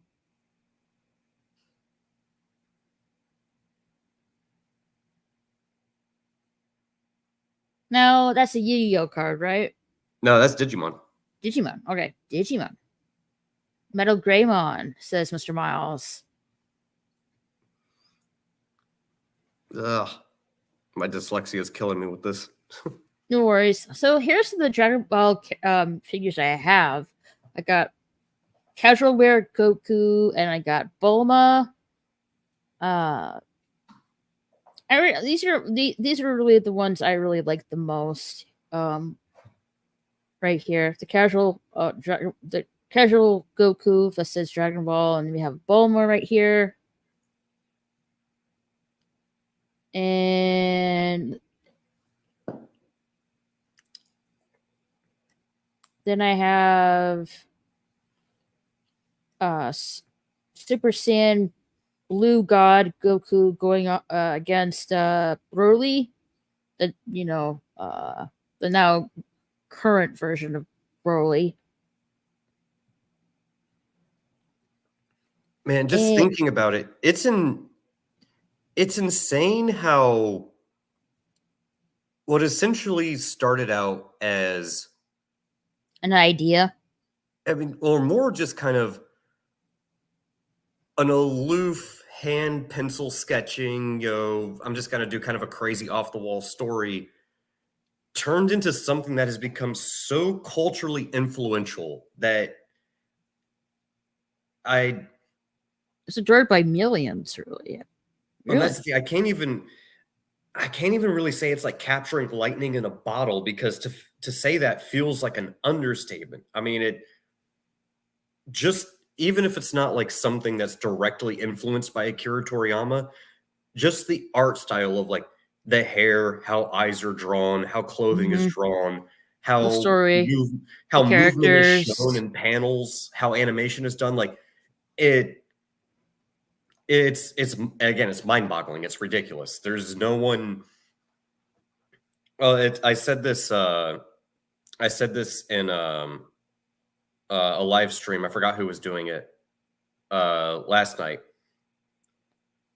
I don't want to call Akira Toriyama a legend, because that feels like downplaying just how incredibly significant his work was. It, either directly or indirectly. Akira Toriyama created led to so much cultural influence, both in manga, anime, but then also Western media as well, that he's what legends aspire to be. He is final boss level. Like, oh, congratulations, you're over 9,000. Come see me 5 arcs later, and then maybe you'll get close to the level Akira Toriyama was at.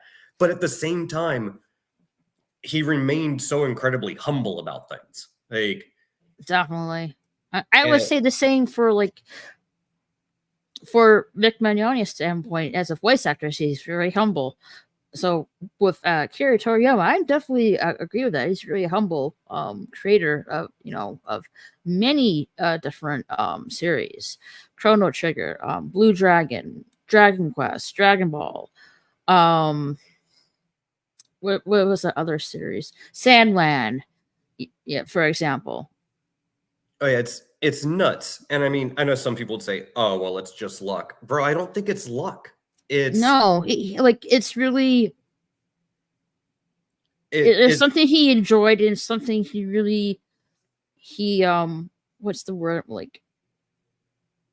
looking for? He persevered with his work. That's what not everything's gonna become a major success that you work on. Sometimes it is lightning in the bottle. Sometimes you get a lucky break from having continuing to push with your work and stuff like that. I mean, the one thing I guess maybe this is the best way I could describe it. And I've said this before myself, and so I'm going to end up contradicting myself by saying this. I have often said that South Park was correct when they say Simpsons did it. Like, every good idea has already been done. It's just you're retelling the same story in different ways. Akira Toriyama is proof that is not 100% the case, but he is the rare exception, because what he managed to do at the time that he was doing it was something nobody else had done or was doing.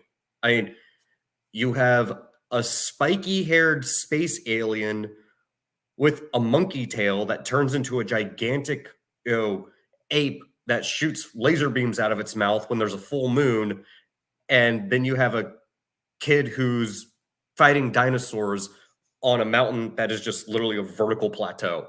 And then also there's flying cars. Right. Bro, what? Like, if you tried to pitch that to someone in a writing room, they would look at you like you're crazy. They'd be like, there's no way anyone is going to go for that. They're shooting laser beams out of their hands. There's flying cars. There's dinosaurs. There's aliens. Yes. Yes, bro. Yes, there is.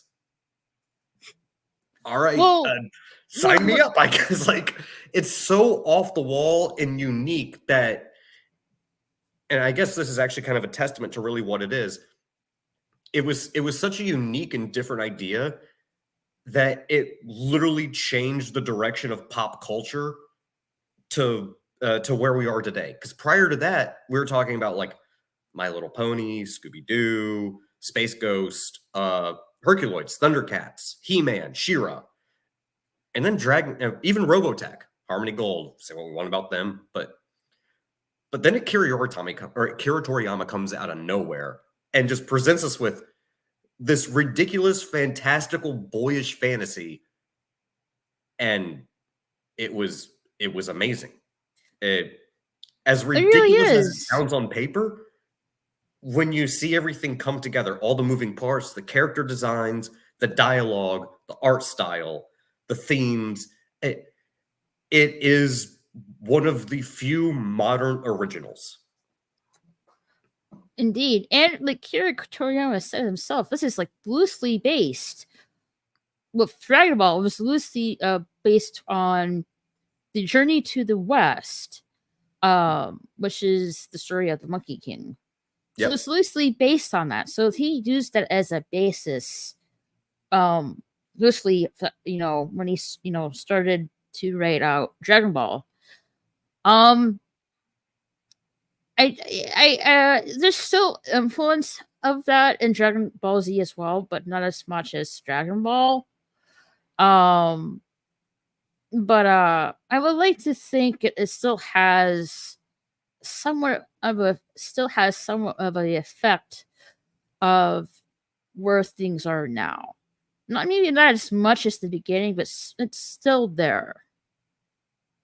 And again, it's because every good story needs inspiration, and you can definitely see Journey to the West, Monkey King, and Dragon Ball, very, very prominently. But then it takes on its own. It takes on its own form. It becomes its own thing. So you still see the undertones and the where it came from. You still see that reflected in what later Dragon Ball and then Dragon Ball Z became. But it really did become its own thing, and nothing really like that has ever existed until, again, I would say maybe starting around the Red Ribbon arc is when Dragon Ball really became its own thing, and then that moved into Dragon Ball Z, and then after that, GT Super. Yeah, it's its own thing, dude. Like it's not lightning in the bottle. The lightning is out of the bottle. It's now a genie, and it's become a phenomenon. Actually, I just figured out this is weirdly poetic. What started out as Journey to the West became inspiration for Dragon Ball. Dragon Ball then became its own Journey to the West that inspired almost anything that you see in modern pop culture or nerd culture. Dragon Ball Z is the modern Journey to the West for everything that came after it. Pretty much. Like, I'm not that familiar with the story of Journey of the West. But I'd like to get into it if there's like an English adaptation to it. I would definitely like to check that out. Even the English adaptions can be kind of hard to read depending upon who's doing the translating, because just the way Far East Asian languages are structured, it makes them really difficult to adapt to English. It's like back there I have Romance of the Three Kingdoms, and it's difficult to read just because it doesn't translate well. But if you can get past that and sort of have just a very loose understanding of how the sentence structure and syntax and everything goes, you can read it. But those, specifically the Chinese epics, are very, I don't want to say dense, because they're not dense the same way. Like, when people hear dense, they think like, oh, it's George R.R. Martin Game of Thrones dense. It's like, no, it's not like that. It's just the way it's written. It doesn't translate well. Yeah, I imagine, you know, it's very difficult to translate that into another language. But if you can see here, like, I have some I have a lot of Dragon Ball theme stuff. You got Goku, Bulma, Piccolo, Vegeta, Tien, Young Gohan, Future Trunks, Super Saiyan Goku, and present Vegeta and Goku, and we have Goku on a bicycle that says Capsule Corporation on it. He's wearing the jacket too. Oddly enough, like, I guess you could say in this picture, I guess you could say Goku took Super Saiyan's Trunks jacket and just ride it off into the sunset. Give me that, bro. Sweet jacket, mine. I guess you want to look like that. Yeah, that's really all I have. Dragon Ball wise. I haven't really finished collecting the entire series on DVD yet. Taking my time with that because, especially with the Dragon Ball Super ones, because those are a little bit more expensive. I think they're like $40, I think, from the last time. I got pricey. Season 3, and I'm definitely gonna take my time on this because it's expensive. But I think now you can get the whole set on Amazon now. I'm not sure. It might be pricey though. Let's see. What is? But let me get it caught up with Mr. Miles' comments here because I'm behind. People that thinks things are racist when they're not. It's because they see racism everywhere. It's like seeing a face in the clouds. They wanted to be there, so they see it. He's not wrong. And that's the unfortunate part about it is a lot of these, how should I say, a lot of what's the word for it? It's hypocrisy. That's what it is. Well, I'm trying to think of a way to word it that's not like, despite the fact that, yes, I am partisan, I am opinionated, I understand all these things, but I don't want to word it in a way that's going to be partisan or opinionated, but just addresses exactly what's going on without my personal opinion injected into it. A lot of these individuals who focus on these aspects of negatively, race, sex, sexual preference, gender, they have to see everything in that lens because that's what they've built their entire identities around. So everything has to be viewed through that lens, and they're unfortunately restricting themselves to that lens and that lens only. They can't see anything else. When they see Mr. Popo, they just see, oh, skin color, facial features, must be black guy. It's like, nope. Bro, have you actually watched the show, or are you just? Of course not. Are you just going off the image? And the sad part is they'll watch the show, but they're not actually watching the show. They're still just focused on the image. That's all they see. And it's like, do you realize how much you're actually missing out on? Like, there's a reason people like Mr. Popo, dude. Yep. It's like, but you're over here upset and offended over a character that is beloved by thousands upon thousands, not to mention thousands of people being very disrespectful to not the passing Akira Toriyama himself, but the fans as well. Like, he had to be a major douchebag to do that. Oh, are you talking about the comment from Yep. Yeah, the stink baby? Yep, the stink baby. Pretty much. Yeah, and yes.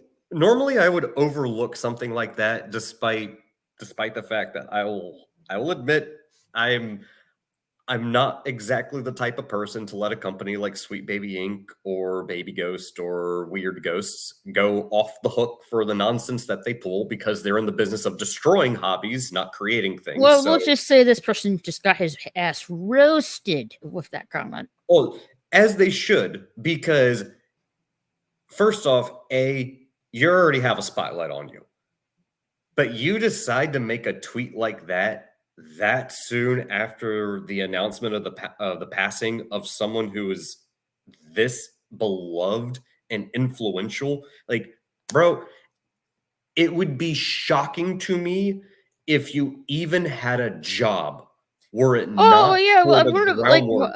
If it were not for the groundwork that Akira Toriyama laid with his labor of love, the industry that you enjoy right now would not exist.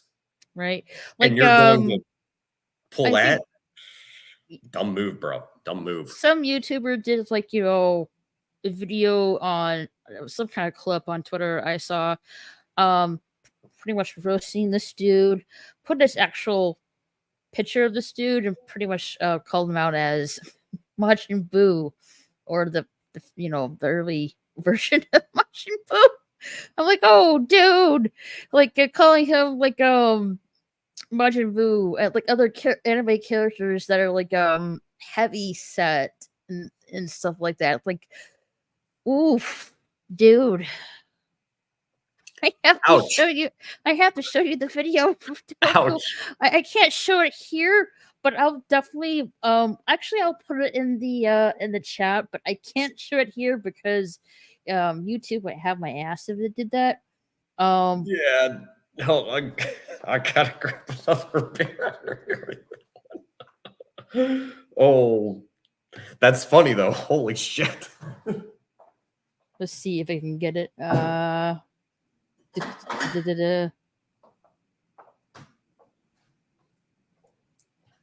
Actually, no. I can go to my I think I bookmarked it. I think. Did I bookmark it? Please tell me I bookmarked it.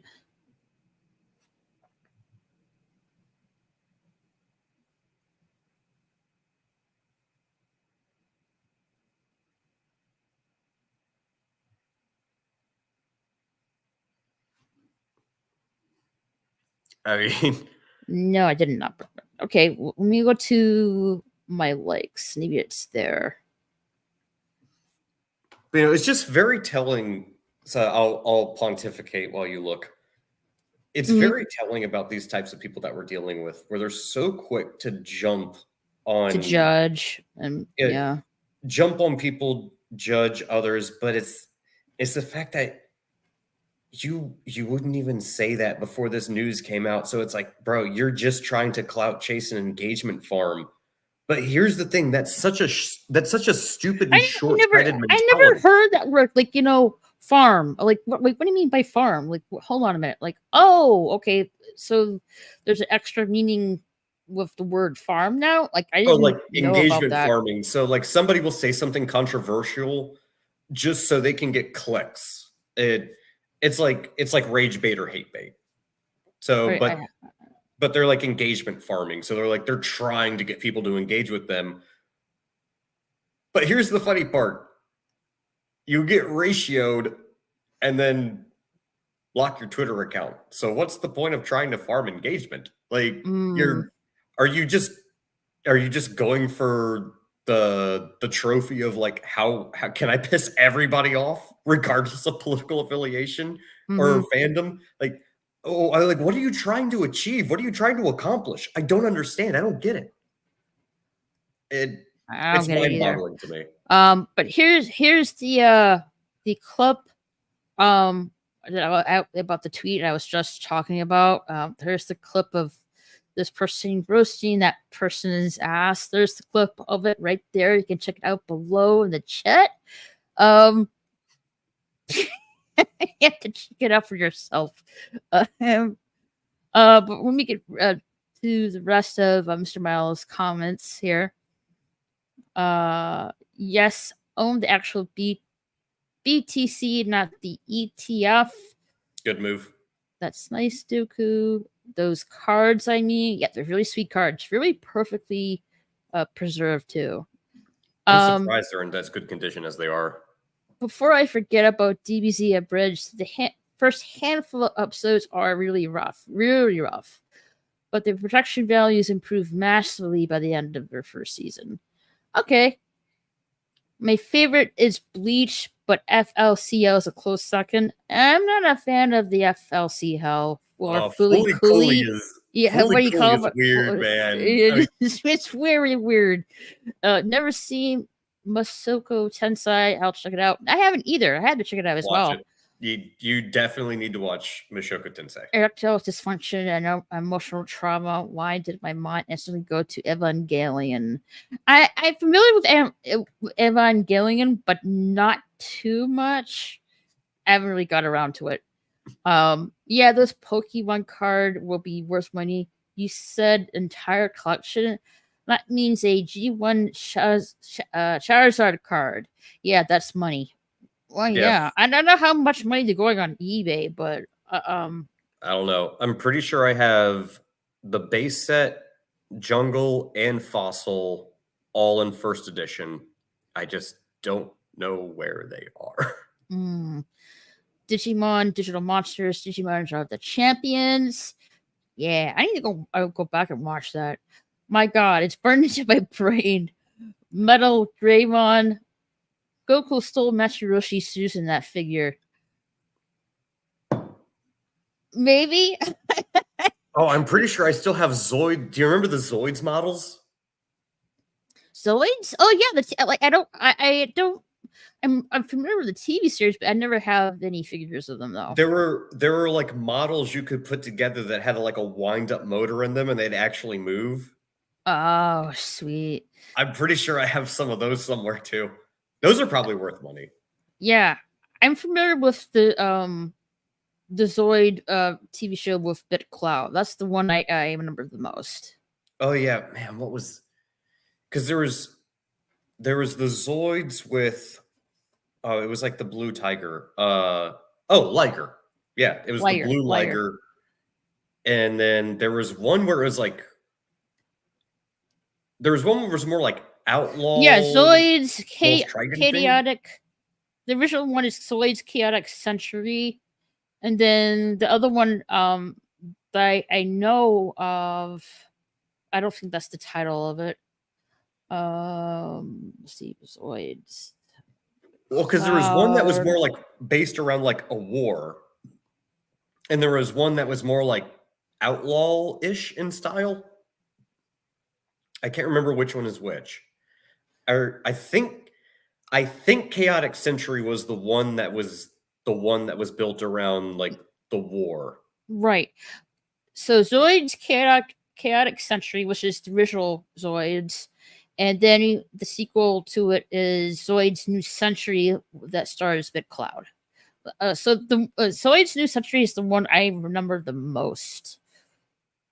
Yeah, that's the one with there's the dude with the Liger, there's the chick with the sniper dinosaur thing, or was it the cat? That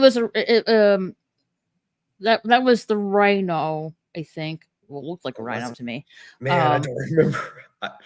Something else I'm gonna have to go back. And watch. Lena, the redheaded female / daughter. Her dad is I forget his name. I think it's the team's manager. Her dad is Steve, the team's manager. His daughter is Lena, who pilots D Bison, but that got destroyed. And now she has another robot, kind of looks like some kind of like raptor or something. Yeah, there was it was crap. And then you got the blue wolf, and then you got the white liger, and then you have Jamie that pilots some kind of like flying, like the Genosaur, right? So it's kind of like flying dinosaur or something like that. Yeah, that was the Genosaur or the Genosaur or something like that. Something like that, yeah. Because I remember there was there were the raptors. Oh, the gun raptors. That's what they were called, gun raptors. Gun raptors. And then there was the Genosaurs, and they had like the particle cannon where like the tail went straight out and it became a ventilation system, and it shot particle beams and just good old days, man. Good old days. Yeah, it's definitely good old days. Like I remember like series, long time. It's been a long time since I've watched that, but yeah, definitely brings memories back. Okay. DBZ penetrates every country and every culture on the planet. It's truly impressive, indeed. It was that his works are that inspirational. Here is some trivia with Bleach. The series was initially rejected by Shonen Jump, but Toriyama has seen the pitch and contacted Kubo to encourage him not to give up. I did see a statement. I have to read it, but it's on. But Kubo did put out a statement about passing of Toriyama on Twitter. I just skimmed it. I need to read through it again, but it's on Twitter. Many friends and family, including us fans, are quite saddened and shocked about the sudden passing. Truly a great loss for everybody.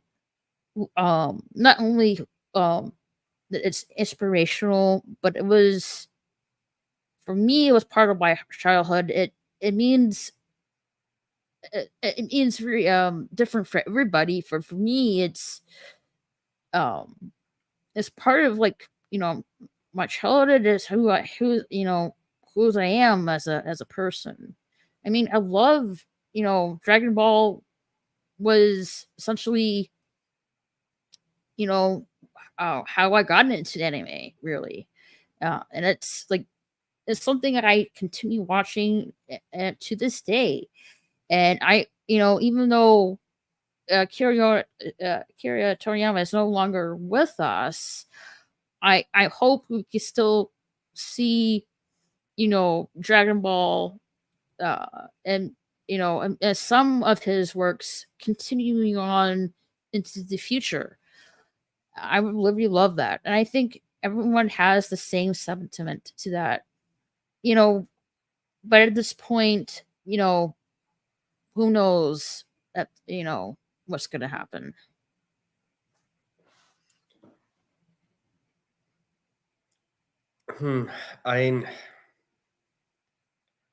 There's a lot I want to say. I just don't know how to say it. Take your time. I'm just gonna go through the chat here while thinking. Kubo's second pitch was accepted by Shonen Jump. Sweet. The Legend of Condor Hero is a Chinese anime, and it had a rough translation too. I wonder why Japanese translates so better. I don't know. But I'm not really familiar with that series. I have to go check it out. Thank you, Mr. Miles. There was a time when an idiot on Twitter was saying Sailor Moon was whitewashing the Japanese culture because she had blonde hair. That doesn't make any sense. What the heck? There was something on YouTube I saw, the American version Sailor Moon has more of a peach skin than it does have Japanese. Because of censorship, I guess. I'm like, okay, understandable, but it's not really something I really looked closely into. So it to me, it really doesn't matter if her skin's a little bit more of a peach color. Okay, so what? I'm only gonna say one thing. and I don't mean this to be political. I know that's an inherently political statement, so I'm just going to say one thing and then I'm done on that. Joy Reid on MSNBC has blonde hair right now. R.I.P. Akira. Just saying. Akira. So what's going to happen to the manga? So if you're talking about Dragon Ball Super, I think someone else. I know Akira was, what's the word I'm looking for? Checking in on this other person just to guide him, and stuff like that, give advice and stuff. But someone else is doing the illustration and the storyline for the manga. Akira Toriyama would just give him guidance to the two people that are doing the manga. I might be wrong on that, but I think that's correct. But let me double check real quick. All right, hold on real quick. I'll be right back. Okay.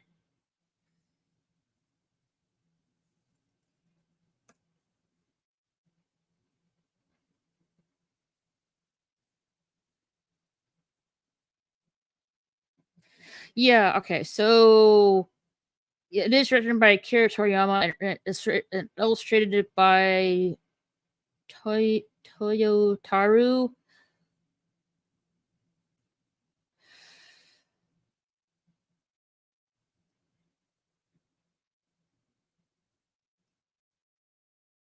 Let's see here.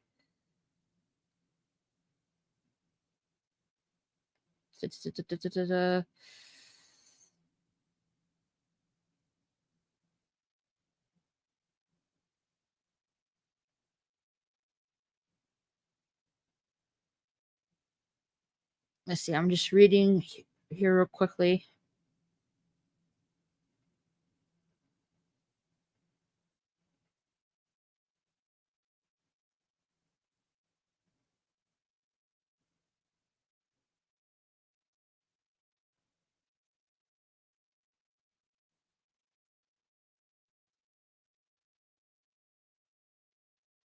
Okay, Dragon Ball Super manga.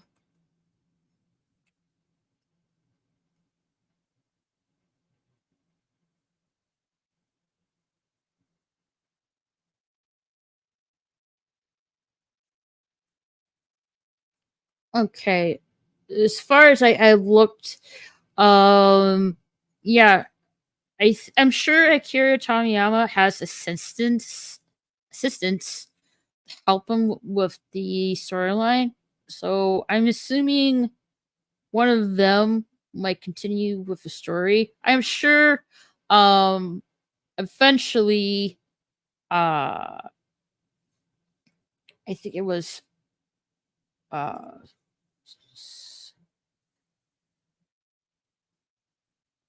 yeah,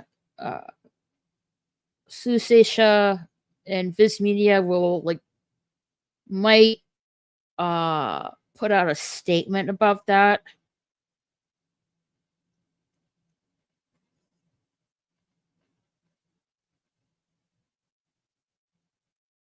Mr. Football's fan base increased with DBZ abridged. That really hilarious. It is hilarious, isn't it? Yeah, Akira wasn't really involved in super manga. No, he would just throw ideas and be there if they had questions. But otherwise, they had complete control. Yeah, that's what I thought. It is credited to him. It says he's the storyboard creator of it, which is fine. But you also correct, Mr. Miles. There are assistants, other people involved in the manga. It's not just Akira Toriyama himself. So I'm I'm sure it's the manga still gonna continue. I'm sure Shuseisha or Viz Media will put a statement about that eventually. Yeah, they trusted him. Yeah, absolutely. Anyways, I gotta go for a while. If you're still on in a few hours, I'll be back. I'm not gonna go on too much longer, but thank you for stopping by, Mr. Miles. Dragon Ball was my very first anime too. I don't watch anime that much, but Dragon Ball introduced me to One Piece and Naruto. Awesome. Armitage Third was my first anime. Never heard of it. I'm gonna check it out. And I started to look for more. DBZ started to air in the US around the same time. Yeah, for me, it was Road Warriors, then Dragon Ball, and yeah, and that's what it started off for me. Getting to anime was Road Warriors and Dragon Ball Z, and been an anime fan ever since then. Yeah, so even though Akira Toriyama is credited to, for the storyline, there's other people involved with the manga for Dragon Ball Super. So I'm assuming they're going to continue on with the story Dragon Ball Super. That's my thoughts about it. I know Dragon Ball Daimia is coming out later this fall. We have Sandland anime series coming out on the 20th of March. Weirdly enough, on Disney Plus. I don't know why. That's weird. I'm pretty sure it's because of some of the companies they acquired, so they probably got their hands on something. And then the video game comes out on the April of next month. Are we going to see anime adaptation of Dragon Ball Super any further? I don't know. I would like to see the current storyline we have now adapted into anime, but I don't know if we're going to get to that point. I don't know. Only time will tell that juncture. But yeah, I did hopefully you guys loved my show and tell of all the Dragon Ball stuff I have, because I am a huge Dragon Ball fan. I love Dragon Ball. I ain't even wearing the Dragon Ball Z t-shirt right here. Yep. All the characters right here.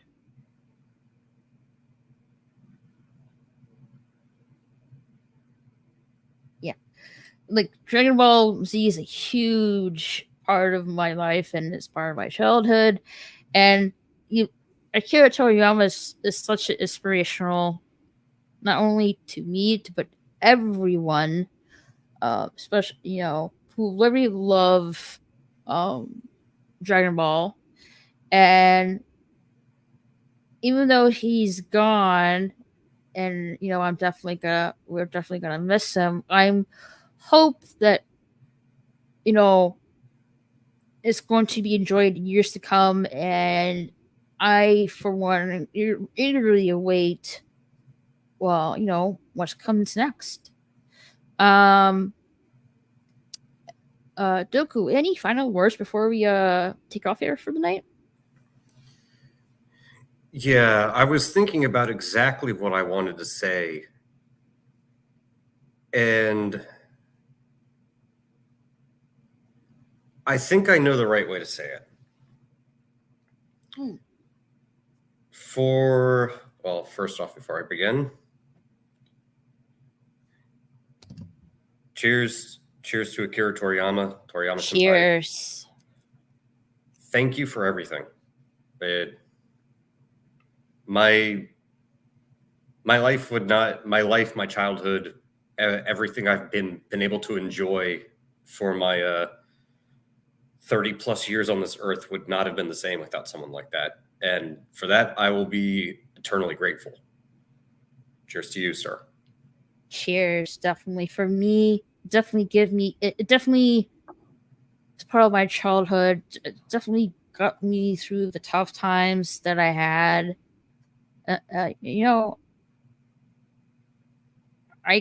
can't really properly express how his work means to me. And so I guess my final thought would be this. I know we put Akira Toriyama up as, I'll use my own words, that final boss pedestal. And he deserves it. But really, at the end of the day, Akira Toriyama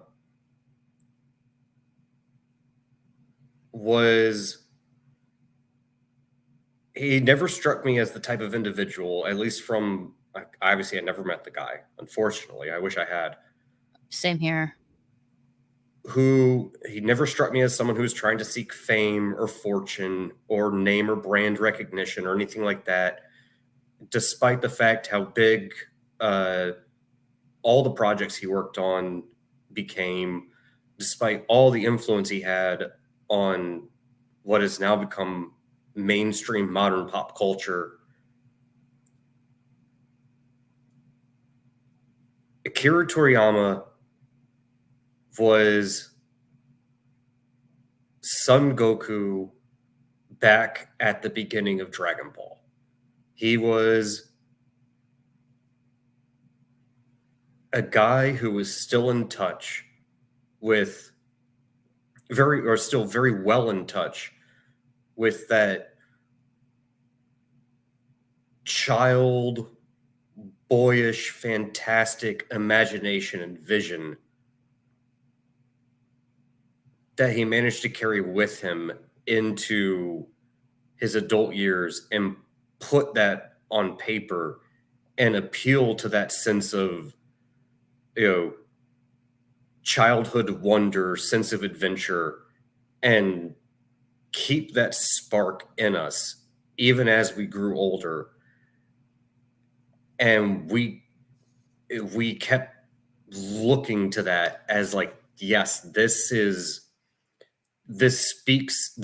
to me. This speaks to my inner child. This speaks to my, again, my sense of adventure, my sense of wonder, my sense of accomplishment, my desire to fight, not because I want to achieve something, but because it was fun. And that's really what it was. It's he made life fun. And that's really going to be his legacy. He is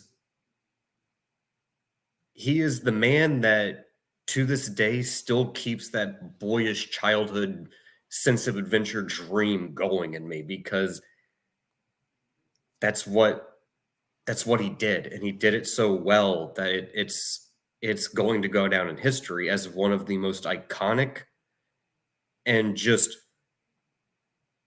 I guess I could say, pure, honest, just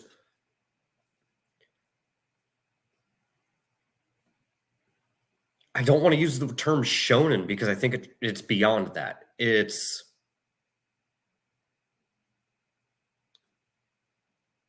that sense that as long as you're willing to take that first step out of the house, down the mountain, and go see the world and see whatever it has to offer you, like, there is always going to be that sense of adventure and wonder behind it. And not just for boys, but girls too. Exactly. And it wasn't a gender thing, or it's just go on an adventure. It's the same reason that The Hobbit and the Hobbit and The Lord of the Rings are a classic timeless thing. It's that sense of wonder and adventure, going out and seeing these crazy things and doing these crazy things and pursuing what you want to do and having fun with it, even when you face adversity, even when you have to fight, even when you have to work hard. It's always going to be something worth doing. No matter how difficult it is, no matter how fun it is, even when you want to give up, you keep going. And it's that type of energy. It's that mindset, that core idea of going out into the world and experiencing everything it has to offer. That's what Akira Toriyama managed to put into art and on paper. And that's something, whether you're a lover or a hater, that's something that will never be able to be taken away. it is cemented in pop culture history. He will go down as one of the greatest of all time for that one specific reason, because he was always that young child willing to go out and take risk and do new things just to experience the fun that it could offer and then share it with people. And that's what makes it so great. That's why people can identify with it no matter where you are. It's because that appeals to anyone and everyone, no matter what walk of life you come from, no matter who you are. There's always something you're going to be able to find in it that you can identify with, because that was his labor of love, and that love extends to the entire globe now. It is definitely. It is truly an accomplishment. I mean, if I could be half as successful as him, I will have lived a very, very, very fulfilling life.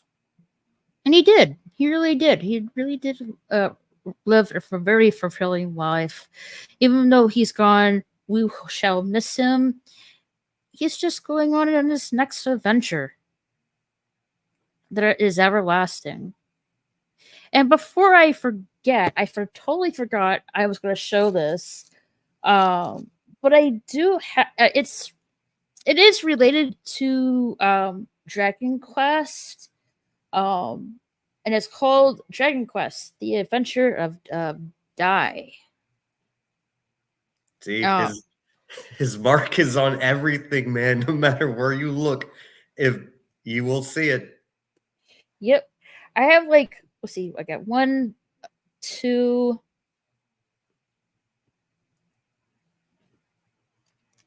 I got 3. No, actually, this is 3. And this is 4. Yeah, this manga wasn't really available for quite a while, and now it is. And I'm just gobbling them up right now, because even though it's not it is related to Dragon Quest, but it wasn't written by Akira Toriyama, but he still had his hand in it, which you can clearly see in the manga. And you can watch the rebooted version of the series. I think there's 100 episodes of it, so it's it's entirely finished, which I like. But the original series, for some reason or other, was abruptly ended. I don't know why, but yeah, you can see the entire rebooted series start to finish, which I love, and I'm in episode 6 of that right now. Hello, Nemesis of Eden. Coming in to say hi and leave a like. Raquel Doku on another stream, can't stay, but RIP to Akira Toriyama from Chrono Trigger to DBZ. He has a big influence on my life. He will be missed. Stay amazing. Absolutely. Oh, I also forgot too. Let's see if I can show this really quick.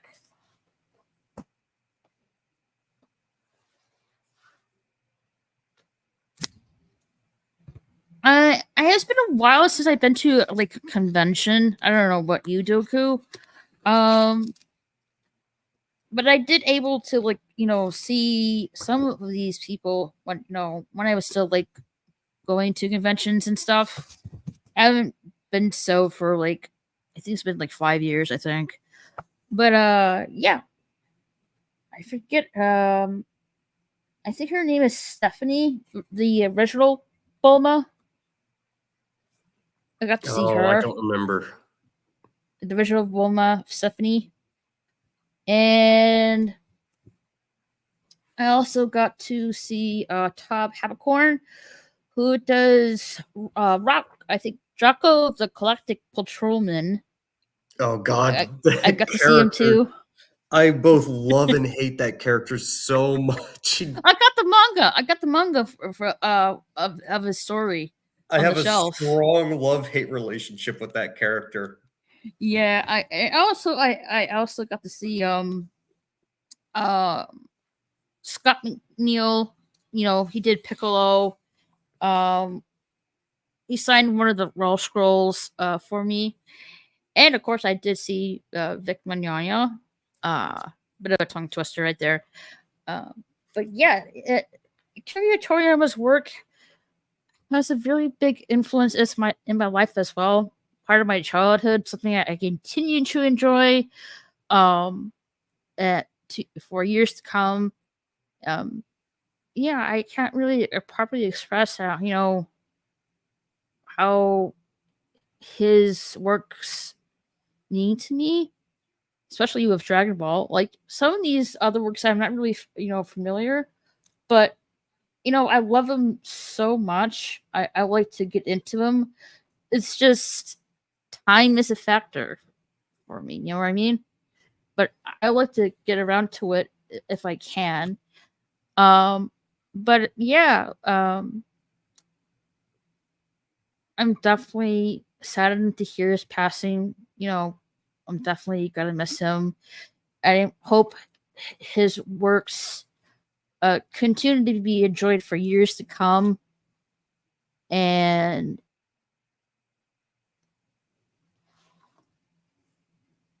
yeah, like I'm definitely saddened about this. I know everybody is, and what I think everybody's in his mind, everyone's on their mind is, okay, what's gonna happen here on out? I don't know. I really don't know. I guess we'll just have to find out for ourselves when the time comes, really. But whatever the future may hold, I'm gonna still continue, reading and watching my favorite series and the ones I haven't really gotten into yet for years to come and stuff like that. And before we take off, I want to say thank you to Mr. Miles, Akeem, Slobberjaw, Saber the Doom Squirrel, DJ Play Nice, Q, I can't really say your, it's called Hanabi Balkan Gaming. Sorry if I got that wrong. Nemesis of Eden and James. I think that's everybody. If I missed anyone, I'm sorry. And thank you for being here as well, Doku. Really appreciate it. No, thank you for having me. And for any people who love anime, and you haven't really checked out Toriyama, do really check out his works. He is that inspirational in everybody in anime. You can still to this day see influences of his work in other people's manga and anime series. So please check them out. You will not be disappointed, I assure you. But if there's a small chance you are, I'm thankful that you take your time to, get to know his work and stuff like that. And we're gonna miss you so much. And in the future, we'll meet again for sure. And with that, guys, have a good rest of your evening, and catch you later. Bye, everybody. Cheers, everybody.